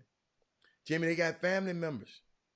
Jimmy, if you in the NBA, it's and the reason I'm talking about the NBA, because that's what the article was about. So you talking about little Johnny and his principles in the beginning. But I told you, when you was a boy, you do things as a boy. But when you get a family and you become a man, you better put away. Yeah, but that stuff happens overnight. Yeah. How many people are planning for that? Yeah. That's what I'm saying. Guess what else happened overnight? The coronavirus. It happened overnight. Getting a girl pregnant happens overnight. Yes. All that stuff happens overnight. Getting locked up and getting a case, you got to go fight, and that happens overnight. Those are choices there, Jimmy. That was choice. Getting cases, them choices right there. No. Okay. No. Most of everything you do, Hannah, is a choice. Okay. Now you got good consequences and bad consequences. But guess what? If you're not financially literate, Jimmy, I know a lot of guys know how to, in college, they know how to manage their little money. Hold on. Let me help you. Hold on. Some. They know how to manage their little money, their meal money they be getting. Some of them, listen to me now, I'm telling you, some of them know how to manage it. Absolutely, some of them do. But when your bank account changed that next year, oh my God. And it's not just you, it's the people around you change. I'm not making an excuse, but I'm just telling you. No. What you said, what you said twice was you mentioned about when you was a child, you spake as a child when you played with child. So I'm saying right now, for black kids that are teenagers. Not all of them. What do you mean not all of them? For black kids that are teenagers, once again, the time is out for that to be an excuse. This is the time to start teaching them. Of course. You're not waiting on them to grow out of the phase of economic, of being introduced to something. And pregnancy is a choice, Jimmy. Everything you do is a choice, Hannah. Okay. I just said that. Okay. Everything. Every damn thing you Jimmy, do is a choice. Jimmy, you become something has got to be boiling in you, because who you trying to prove this to? Because I'm saying the same thing. I'm just telling you, at this level, it's different. I'm not talking about All that I'm now. telling you, excuse me, sir, if Lil Johnny mess off his money on stage planks, hold on stage planks when he young, or buying jujus or whatever that crap you used, and he do that, he affecting Lil Johnny. He affecting Lil Johnny. That's all he affecting. But when so-and-so go and get 40 and $50 million contracts, he's affecting and blow it. He's affecting what could be happening in his next generation. That's the point I'm trying to make. If you are blessed enough to be able to get and acquire this kind of wealth, I just gave you an example. I know that went over your head. 70% of the people, wealthy families lose their wealth in one generation. I'm trying to, excuse me, not you, I'm trying to help curb that. That's all. And you hollering at me like I'm doing something wrong. I'm hollering at you because I'm talking about a different topic. And you're not understanding I'm talking about a different topic. I told you, okay, I agree with your topic. And CJ McCollum, I totally understand that. Then I went back to another topic twice. I am not talking about that, those guys. I'm talking about the ideology that leads to that point. The ideology, meaning that if I'm gonna blow it, more gonna come. As long as I can run that ball, hit that ball, or shoot that ball, more gonna come. I'm gonna blow it. That's how I always been. Let's have some fun. Man, the hell with that. Give me another bottle. Bring 2 more bottles. Bring 10 more bottles to the table. Matter of fact, rinse, wash, repeat. Let's go to the strip club. That part there is embedded. Is a chain to whereas guys, you know, the college people now, a lot of the college kids, that's part of their rich culture now. Is the strip club and the party and to go to the Prospect Park and to go and I mean we all went through that at one phase or another. But the ideology is the same. The commerce and the money is different among layers. That means a whole different thing. But the concept, that's why I say that's use the term get in the bag. Get in the bag is a slang that they use for the young or for that young generation, that hip hop generation. Get the bag. Remember Cardi B said, "I got a bag and fix my teeth." In a popular song. Well, getting that bag, it ain't how much in the bag. It's the ideology. If I get that bag, I'm finna get this bag. And I'm finna that, then I'm gonna go get a whip. If I get this bag. I'm gonna go, man, we're gonna splurge, we're gonna ball out, man, because all y'all been around, we're gonna when I get this bag. Not how much when I get to a certain layer, or if I get to the second this or this, that, or get down the line, get to the second contract, or if I got my first business, I open up my second business. It ain't that, it's when I get this bag. So the ideology, everybody's, that's the part that I got a question. All this stuff you saying, okay, that you trying to tell me I don't understand. All of that stuff you saying right now, right? Okay, all of that. Okay. Strip club. Those sound like, to me, that sounds like the rap culture and all that, getting the bag and all of that kind. That is not what I was talking about. And you're right. That is not what I was talking about. I was talking about when a young man goes off to college, play a game of basketball, and gets blessed enough to be put in this position. Les Bill, he should listen to me. I'm not worried about the little dude in the club. I'm talking about if he blessed enough, because don't but 1% of these guys be in this position. And if he blessed enough to be in this position, I would just like him to be. My aim is to groom them to be financially conscious. It's the only thing that I am trying to get. I know the problems. I'm talking about the solutions. These guys, because I've seen some that ain't never had none. I told you.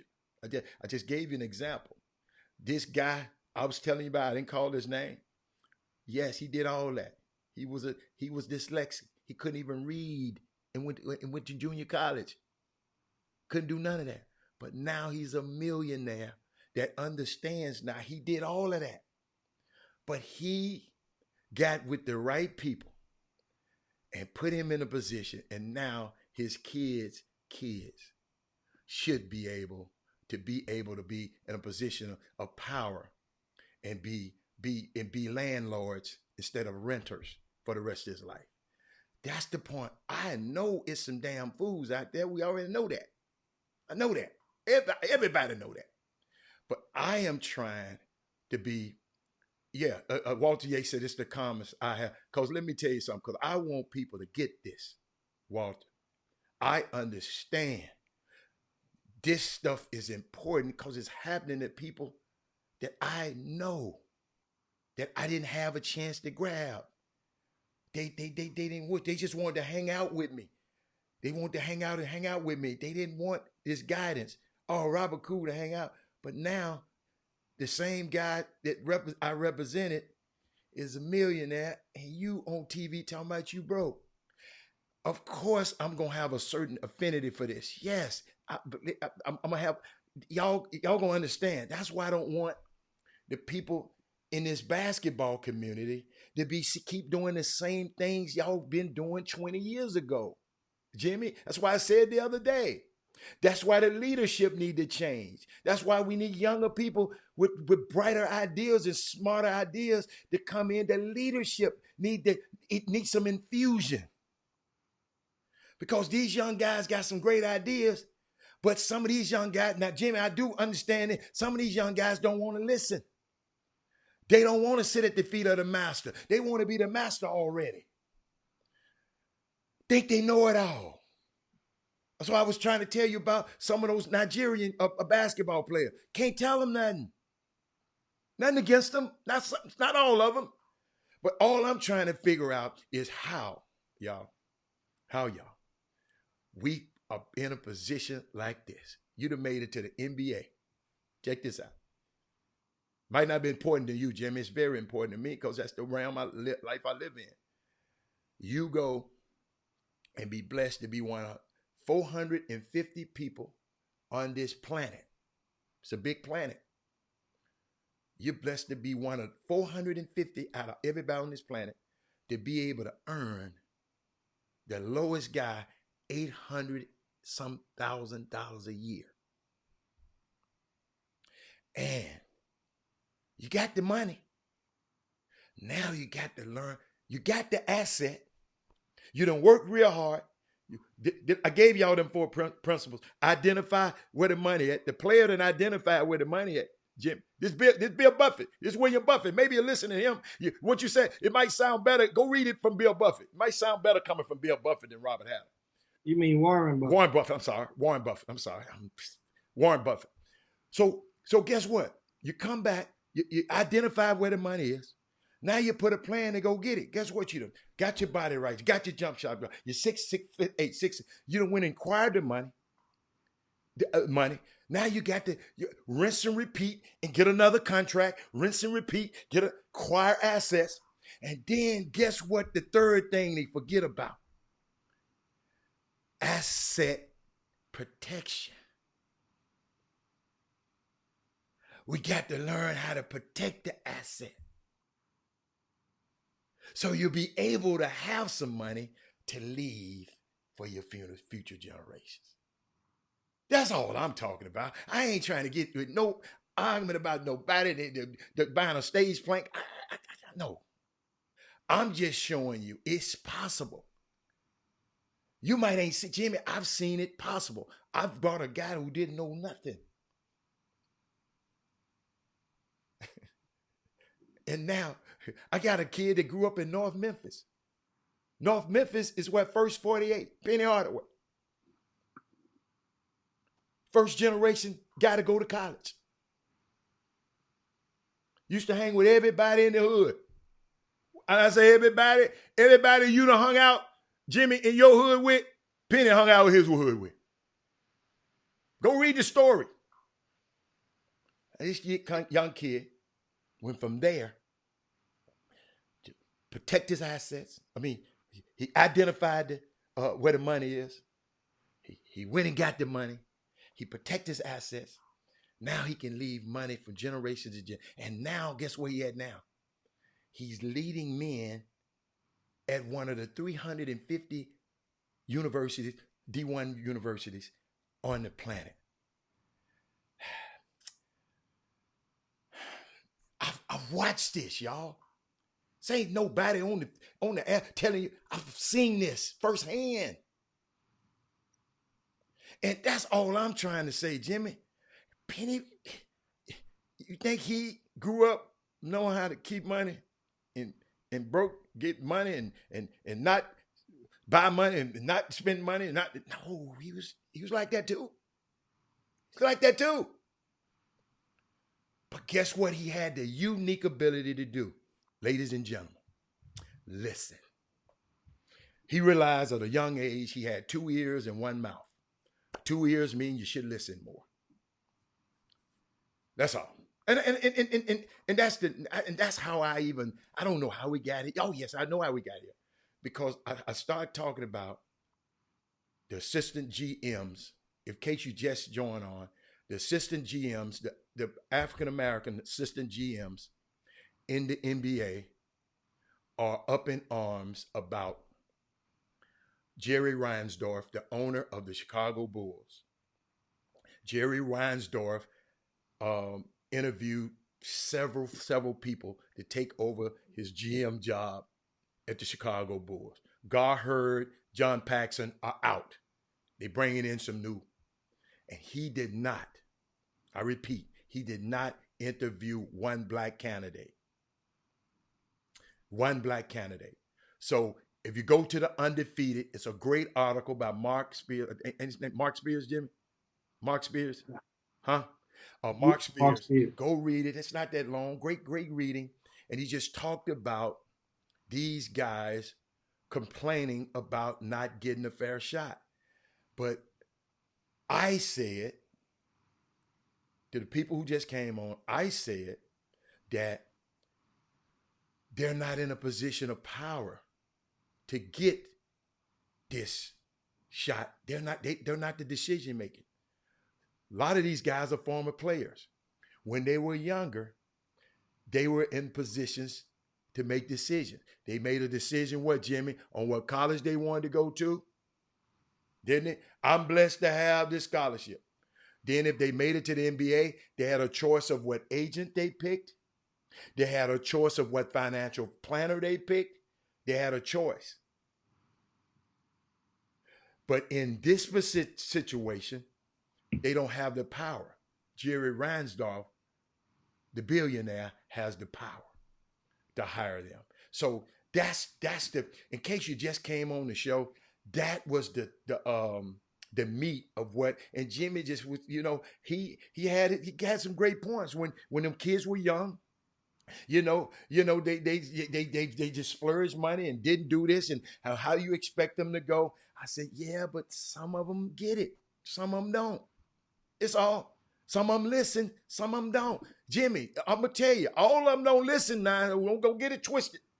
I'm just trying to, you remember I told y'all yesterday, and Jimmy used it. I'm not trying to teach an old dog a new trick. Todd Holmes, I'm trying to reach out to the Chris O'Neills. By the way, he got an offer today. Chris O'Neil got an offer from Turner College in St. Thomas University.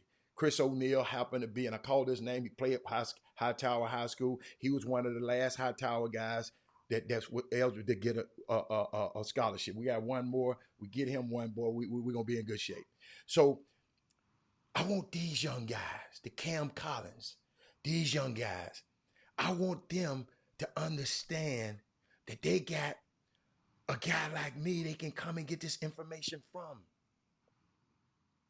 That's all. That's all I'm trying to do. I don't have to represent you, but you can come get this information. You can go let whoever, you have a choice to let whoever else you want to represent you. But you will never be able to say, well, Robert Hatter, he wouldn't help me. This man, him and Jimmy Hicks take 2 hours out of their day for 4 days a week to give us this information, Jimmy. So I mean that's where it is. I mean, we started there, we ended there. Jimmy, if there's something else that you want to talk about, we got a few more minutes on my clock. We got a few more minutes because we started a little late. So I put however many minutes you want to put up there. We got. Oh man, we put 4 minutes down there and counting on down, guys. Okay. Let's get this baby Friday, as you guys know, and of course, I'm looking at reading some of the comments right now, and make sure you take out the time if you hadn't done so. Share the show to your timelines and your friends. Just hit the share button. Especially you know how to do it. If on you're YouTube. on YouTube or the Facebook, you make sure you share. This is the perfect time to do so right now. And looking at, like I said, some of the comments. I'm looking at Derek Johnson over, and he said, when I was growing up, I had 3 uncles playing in the NFL. I played and wanted to get to the league because they played in the league. I had no idea what they made. And, I guess that was a blast to the past for some people. Mm-hmm. And Ken Lutz says, social media and the rap drug culture made shiny, flashy toys bigger than the game. NBA people are talking about it a lot. And check what Ken Lutz just said, Jimmy, on YouTube. Well, see, he says that the college coach sometimes referred players to certain people. Rick Pitino tried with Antoine Walker. Antoine declined, had a party at a downtown Chicago hotel with 4,000 people. And many of you guys may have heard of the Antoine. That's not Walker. A good example, but keep going, Jimmy. That's an example of not to do it, but keep going, Jimmy. Yeah, Antoine Walker. Yeah. I want to address this. Derek Johnson said something key. He said every state should have a chop shop so this knowledge will get out. No, every state can listen to the chop shop, Derek Johnson. These are not Houston Pacific, Jimmy. I know these things we're saying is not we had a guy, Derek Johnson, on here from Japan the other day. Jimmy, I'm gonna let you get that one. I'm gonna let you. All it takes is for you to share it. Show. That's all. That's what it takes. And you have to realize, remember the other day, earlier this week, we had somebody that was watching from LA, another person was in Baltimore, another person on Wisconsin. Just yesterday. Mm-hmm.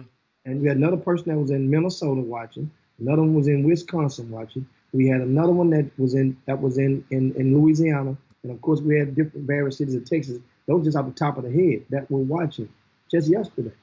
A lot of people understand you can't keep treating the chop shop like we're the fat cheerleader, meaning that you want us to help you do your homework when everybody else is asleep. But then at school, you act like you don't know it. Share the show. We ain't the fat cheerleader. Remember that. That's all. You guys know what I'm talking about. Hey, man, I can't believe you said that. And you guys know what I'm talking about. Body shaming like that. That one cheerleader back in the day. Well, back in the days, we didn't consider it. No, we did. Yeah, we did. So we're going back in the day, the blast of the blast. That's what we called them. And fat, what's so cold? Fat cheerleaders, Jim. They embraced that. That's what they knew what time it was. With no shame in their game. Hey, Jimmy. Derek Johnson said he in Germany. Just the fact, Derek. Everybody in Germany, they should be talking about. Do you speak? Germans speak English over there. Everybody in Germany should know about this show, Derek Johnson. Man. That's on you, baby. Everybody in this show. Because guess what? Everywhere I go, I talk about the Boom Boom Room. I promise you. I talk about y'all every city I go to. And of course, before we get ready to go, did you put the timer right there? Give a shout out to Bruce Glover. What my man do? Chop Shop. Coach Glover, give him a shout out. He said, "Hey man, I'm watching the Chop Shop. Give me a shout out." There you go. You got the shout out, Coach Glover. Made it to the regional finals with Bel Air High School. What did I say? We got some powerful people in our sphere of influence, man.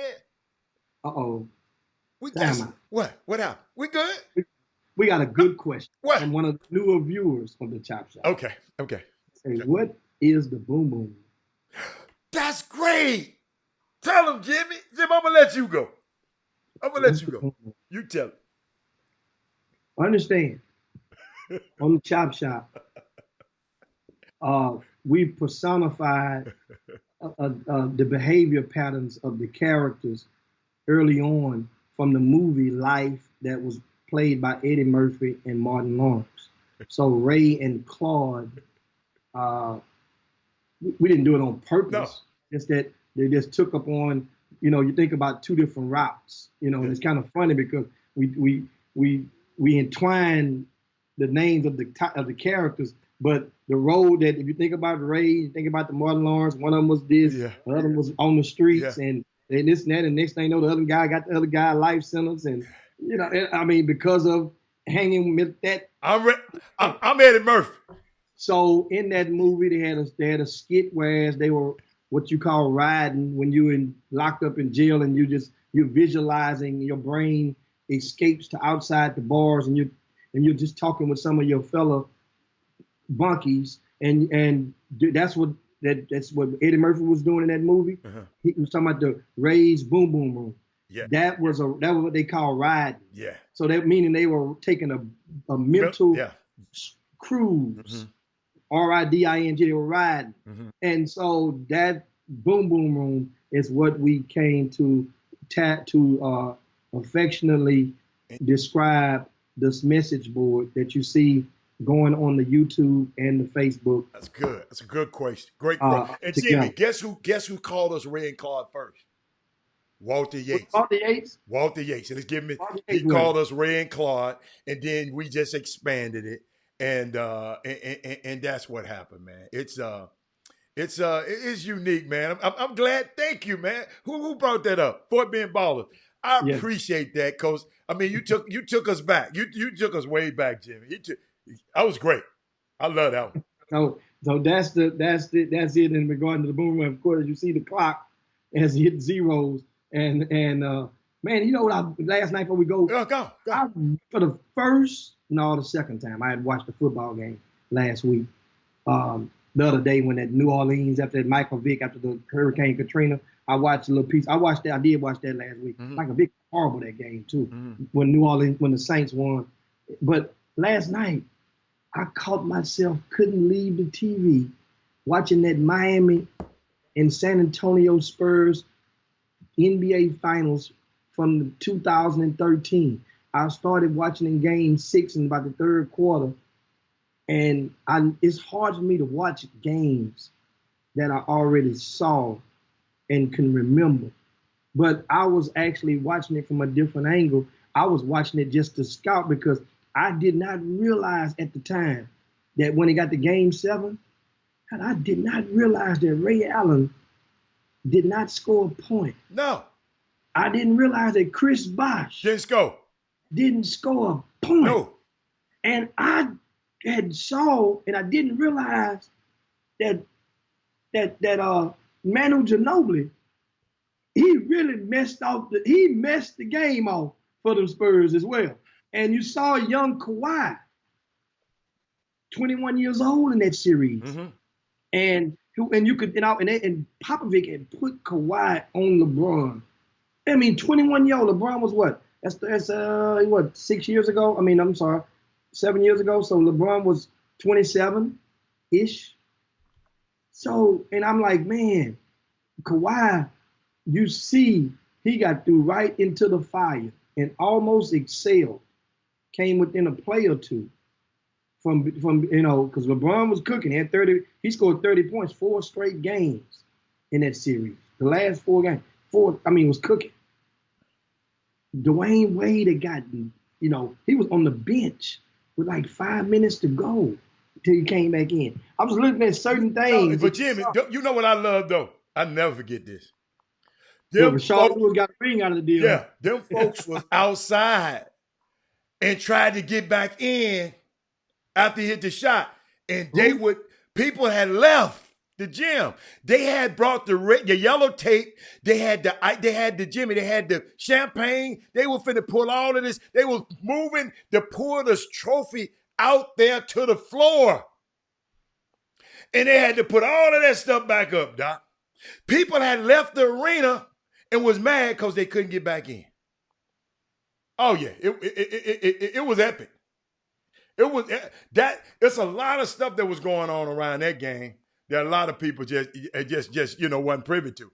But Trina asked the question. Wait a minute, Jeffrey Desahata, will they have a virtual draft? I think so. Jimmy, I think the NBA gonna have. I mean, y'all got to realize They're gonna look to see what football doing. The football is setting. They're gonna watch football and see and wait and see how it goes with football. And it's obviously they still have time, but just they're gonna watch the football and see what they can modify from that and go from there. That's and one thing about it, NBA has. I mean, man, Adam Silver. Man, and you know what, Jimmy, I don't think they waiting on Jimmy. Y'all don't understand. They waiting on the government too. Well, yeah, see, the NBA, government in person. Always remember, the NBA, NFL draft is in 2 weeks. The Thursday, wait a minute, Thursday, it's 2 weeks from today, I think. It should be 2 weeks from today. So they got to do it. We know. See, the draft is a little bit later, but hey, most likely it would have to be Jimmy. I mean, that's a good question. Most likely it would have to. We just got to wait. We just got to stay out the parks. Hey, we just have to stay out the parks, Jimmy. And I know you want to go to the park. We just got to stay. Just keep staying in like y'all doing. Just keep doing what you're doing. And I'm not sure. Check later on today. Check your notifications. I'm not sure if I'm going to do a impromptu YouTube show tomorrow. I don't know. So I just saw you ask, Trina. I don't know. I mean, we'll see. We'll see. What else you got, Jimmy? Well, that's pretty much it, man. I'm sitting there looking at a lot of look at them, man. Let's get them out of the way because you're gonna be gone. They're gonna be inundating me with these things tomorrow if I do the show.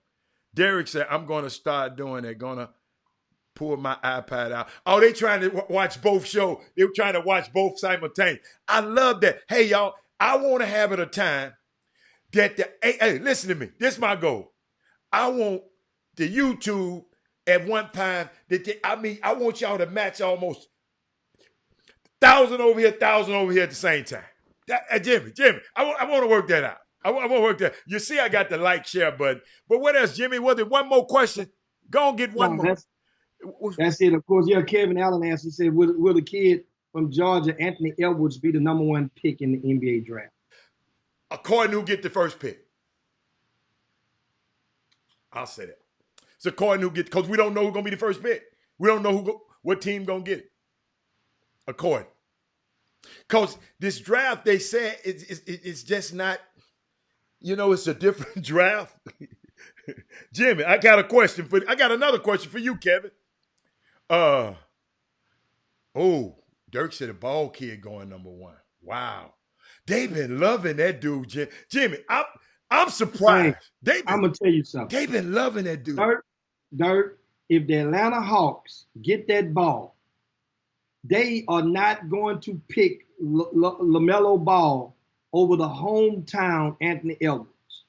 I understand the Rockets did it, but that was 20-something years ago. But it's possible. I mean, one thing about it with the workouts being limited, and didn't the NBA just made some modifications recently in regard to their workouts and the way that they're going to approach this stuff? It's going to virtual, Jimmy. They virtual workouts. The virtual meetings up to 4 hours per guy. Can't meet with him no more than 4 hours. They're gonna have virtual meetings because what they're gonna do, they're gonna go off their intel they had all week. See, NBA scouts ain't lazy like your boy. They got intel. They want to. Jimmy, I saw some stuff that they said they wanted. They want to look at their character. They finna listen. Since they're not deep They not be able to have them. Dirk, you can agree with me. You can check this. You can second this if you want to. Jimmy, your character is going to be very, very, very important because guess what? They don't get a chance to meet you in person as much. Okay, well, Jimmy. They can't use any footage. No. Yeah. No. They can't use any of your virtual workouts. No. Yeah, they can't use. Yes, it got to be from their. Yeah, it got to be. No, in a scholastic setting, pretty much in a nutshell. Are there pro teams that they play with before a certain date? I mean, anything that they use. If you went and played 3-on-3 or playing an organized, no, they ain't using certain date. They cannot use that. They can't use it. None of your workouts. None of your workouts or none of that. They got to go. But Jimmy, this is what the first word spoken this morning by NBA scout, right? This is what they told me. Tell me everything about his character. Check this out, parents. What about his family? Jimmy, who is in his life? I've already evaluated his game. I need to know who is in his circle. Character. Jimmy, check this out. Character defines your talent. Character defends your talent. That's what he said. Dude, it's different. It's the new normal. Hey, look at Rod Wells. Rod Wells telling somebody how to get it on YouTube. Rod, thank you. Somebody must have asked, how do I search for you? K Cole. It's Chop Shop. It's on the screen right now. Chop Shop HTX. That's why I put it on the screen. Guess what? I'll make it bigger. Hold up, in case you can't see. You don't need to see me and Jimmy. Look, that's how we do it. You can see us. Thank you, Jeffrey Day, Jimmy. Jeffrey Day took that emblem for me and made that emblem for us like that for the Chop Shop and made it transparent. Now we can see through it. Shout out to Jeffrey Day. Appreciate that, big fella. Man, but we forever in your debt. Will be more seniors drafted? Not necessarily. Oh, guess what Dirk said, Jimmy? I know you didn't agree with him on that. He said a circle is what we draft. Hey, because we can find talent, but we looking for brand builders. Oh my goodness. Brand builders, Jimmy. I'm gonna use that one. I gotta write that one down, Jimbo. Brand builders. So Jimmy, what we got, baby? What we got? and lastly, Rod Wells asked me any updates on the UIL basketball tournaments. Yes. Well, the UIL they're waiting patiently, and remember they just gave a statement last week. So, however, the news that we are hearing now it makes it more and more optimistic because the UIL is positioning themselves to possibly. They haven't given up. Arkansas earlier this week, if you missed out, the state of Arkansas has made the conclusion on their state tournament. They have named the finalists as co-champs. So that's in the state of Arkansas. However, Texas basketball is far greater of value on the big scheme of things than Arkansas. No disrespect to the state of Arkansas, but guess what? Texas basketball is big bucks. Not saying it ain't big bucks to Arkansas, but once again, it's big bucks in Texas when it comes to hoops. And the thing is, the person who oversees the UIL is a former basketball coach. That's important as well. Charles Whitehouse, who used to be the head coach at Hardin Jefferson back in the days in Southeast Texas, he's a basketball guy. So they are trying to do what they can. I got a question, Jimmy. What's the last day of school? What's the last day of school for HISD? For most schools.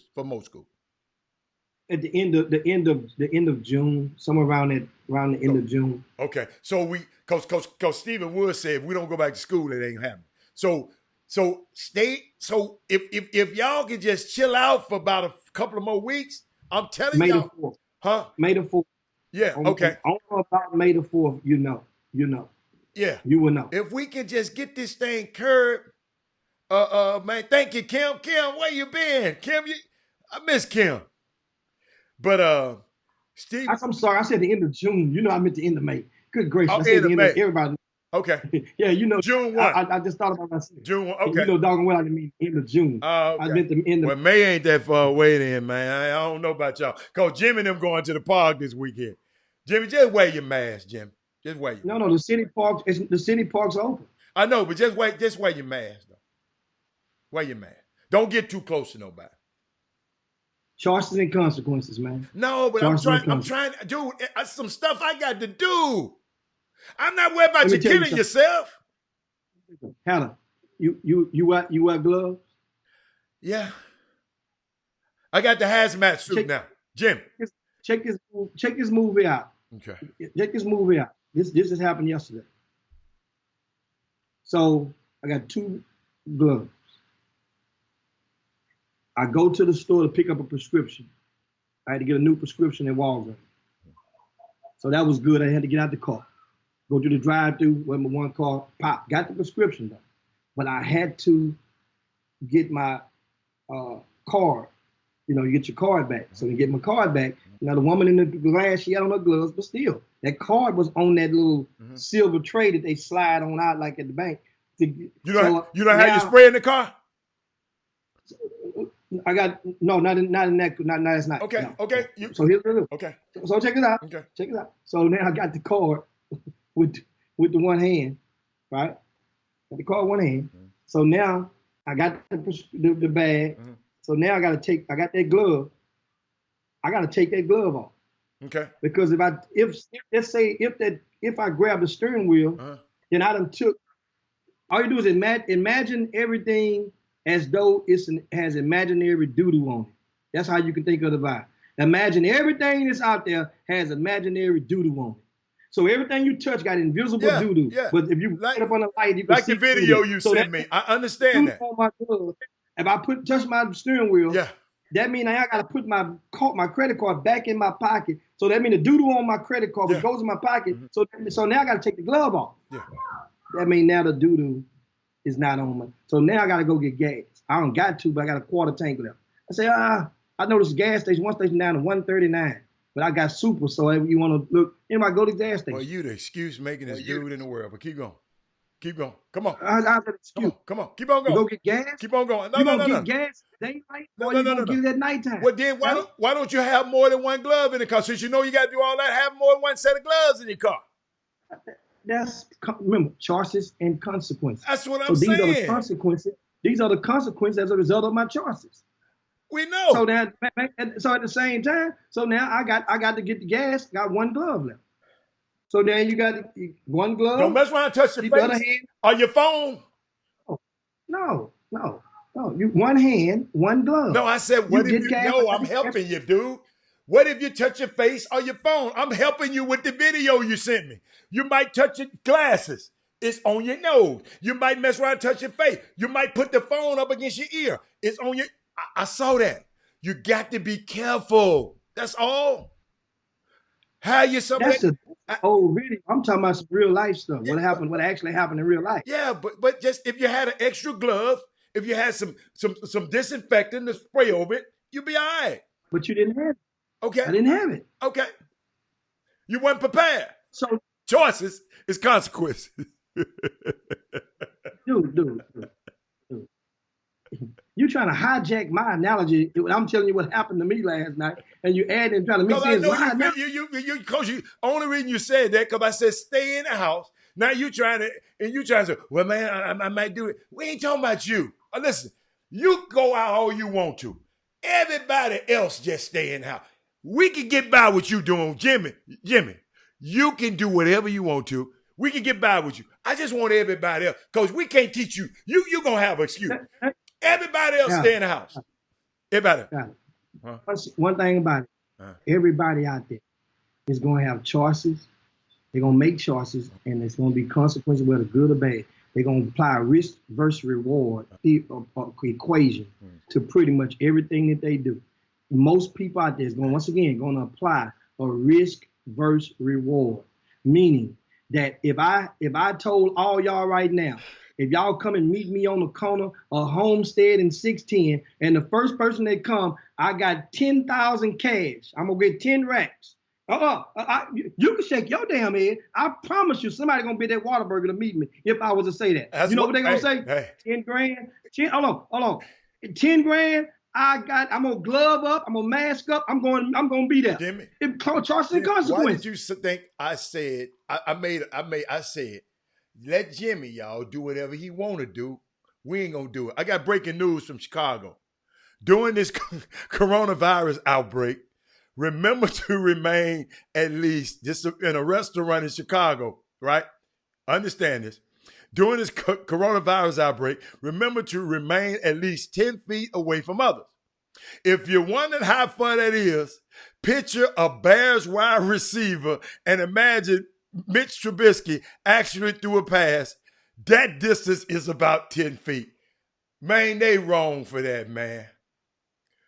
They wrong for that, man. That man ain't passed the pass over 10 feet all set. They wrong for that, Jim. Dude, that's cruel. That's in Chicago. That's cool.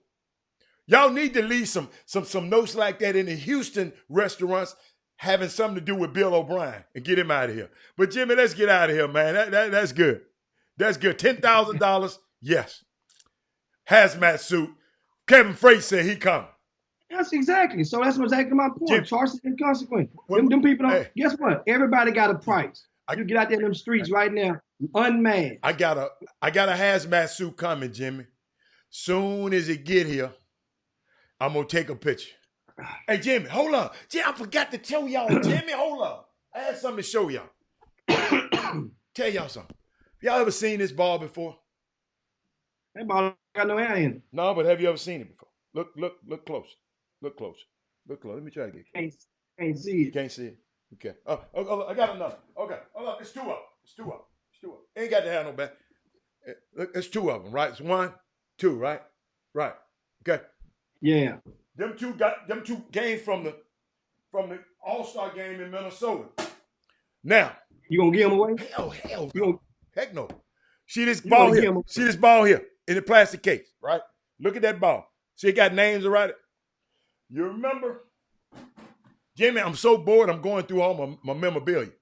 Those two balls were from the rookie game at the All-Star game. One for the rookie game and one is for Minnesota. It was in Minnesota in what's that? 1994. I got two of the balls. The balls are marked. If you look, it says 0. It wasn't but 1,000 of them ever. If you look to the corner, this is number 709 out of 1,000. Okay? But that other ball I showed y'all, the NBA ball, that was one of the game balls that when we played the lockout game way back a long time ago. They had a lockout game. Kenny Smith, he organized. That's the basketball game from that. So I'm just going through my old memorabilia, and I got two balls. It wasn't 1,000 of them. And they're not for sale. They're not for sale. And hell no, they ain't giving them away. Jimmy, you got to be out your mind. Y'all don't give it away. No, not them two. Jimmy, ain't but 1,000 of them ever made, Jimmy. Come on. Hey, Kareem gave away his ring. You can give away that old ball, that old flat ass ball. Okay. I can put that in. And guess what? I can put that in. Kareem been giving back to the community as well. Shout out. Kevin, I like that. Kevin Allen, no, that's Kareem. My name is Robert. Robert Hatter, not Kareem. Hey, y'all ain't getting my stuff. Anyway, guys, it is that time to slide down Dino's back and yabba dabba do this thing on Baby Friday. Hold on, Jimmy. Hold on, Jimmy. Got something else for you. Jimmy, look at the shield. Look at the shield I got, Jim. Jimmy, don't look at the shield. Al, if a dude 6'5" sneezed right now, that all them particles will go right on top of that thing and slide right down. I got the shield, pimp. I got the shield.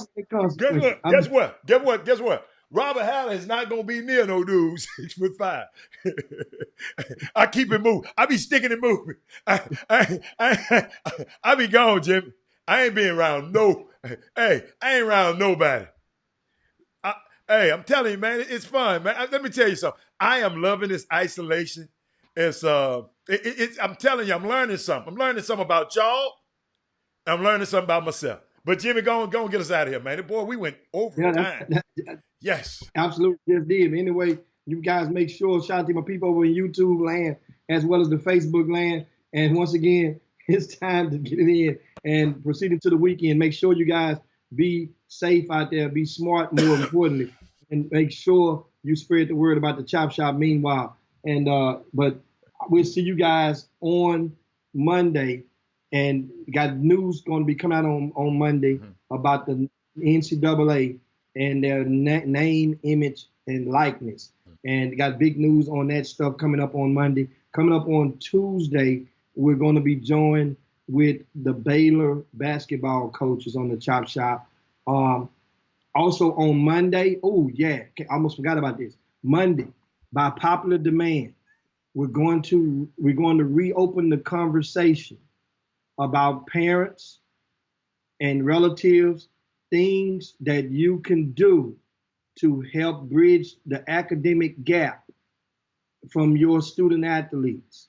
And we're going to be joined by Mr. Robert Dooley. Remember, he one that came on last week and had a great conversation. A couple of you guys ended up contacting him after the show. That's the college counselor over at Jack Yates High School, Mr. Robert Dooley. He's one of the best, the very best in the business. He's going to join us on Monday, 1 p.m. So make sure you spread the word about that conversation, man. Dooley is good. Jimmy, we got Missy Marvin, Kevin Allen on here talking about John Uri on Monday. No, that's not true.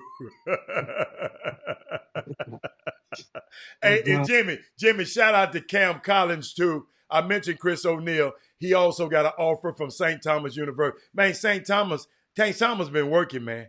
St. Thomas was at Hightower games almost more than I was, Jimmy. They were at Hightower games just as much as I was. Yeah. Man, guess what? I'm up out of here, man. It's time for me to go get some grub. See you guys, man. Y'all be cool. Peace out. Chop, chop. We out. Where my button?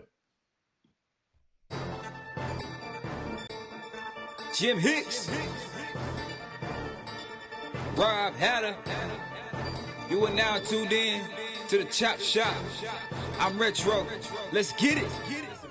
We in the Chop Shop. We live in the Chop Shop.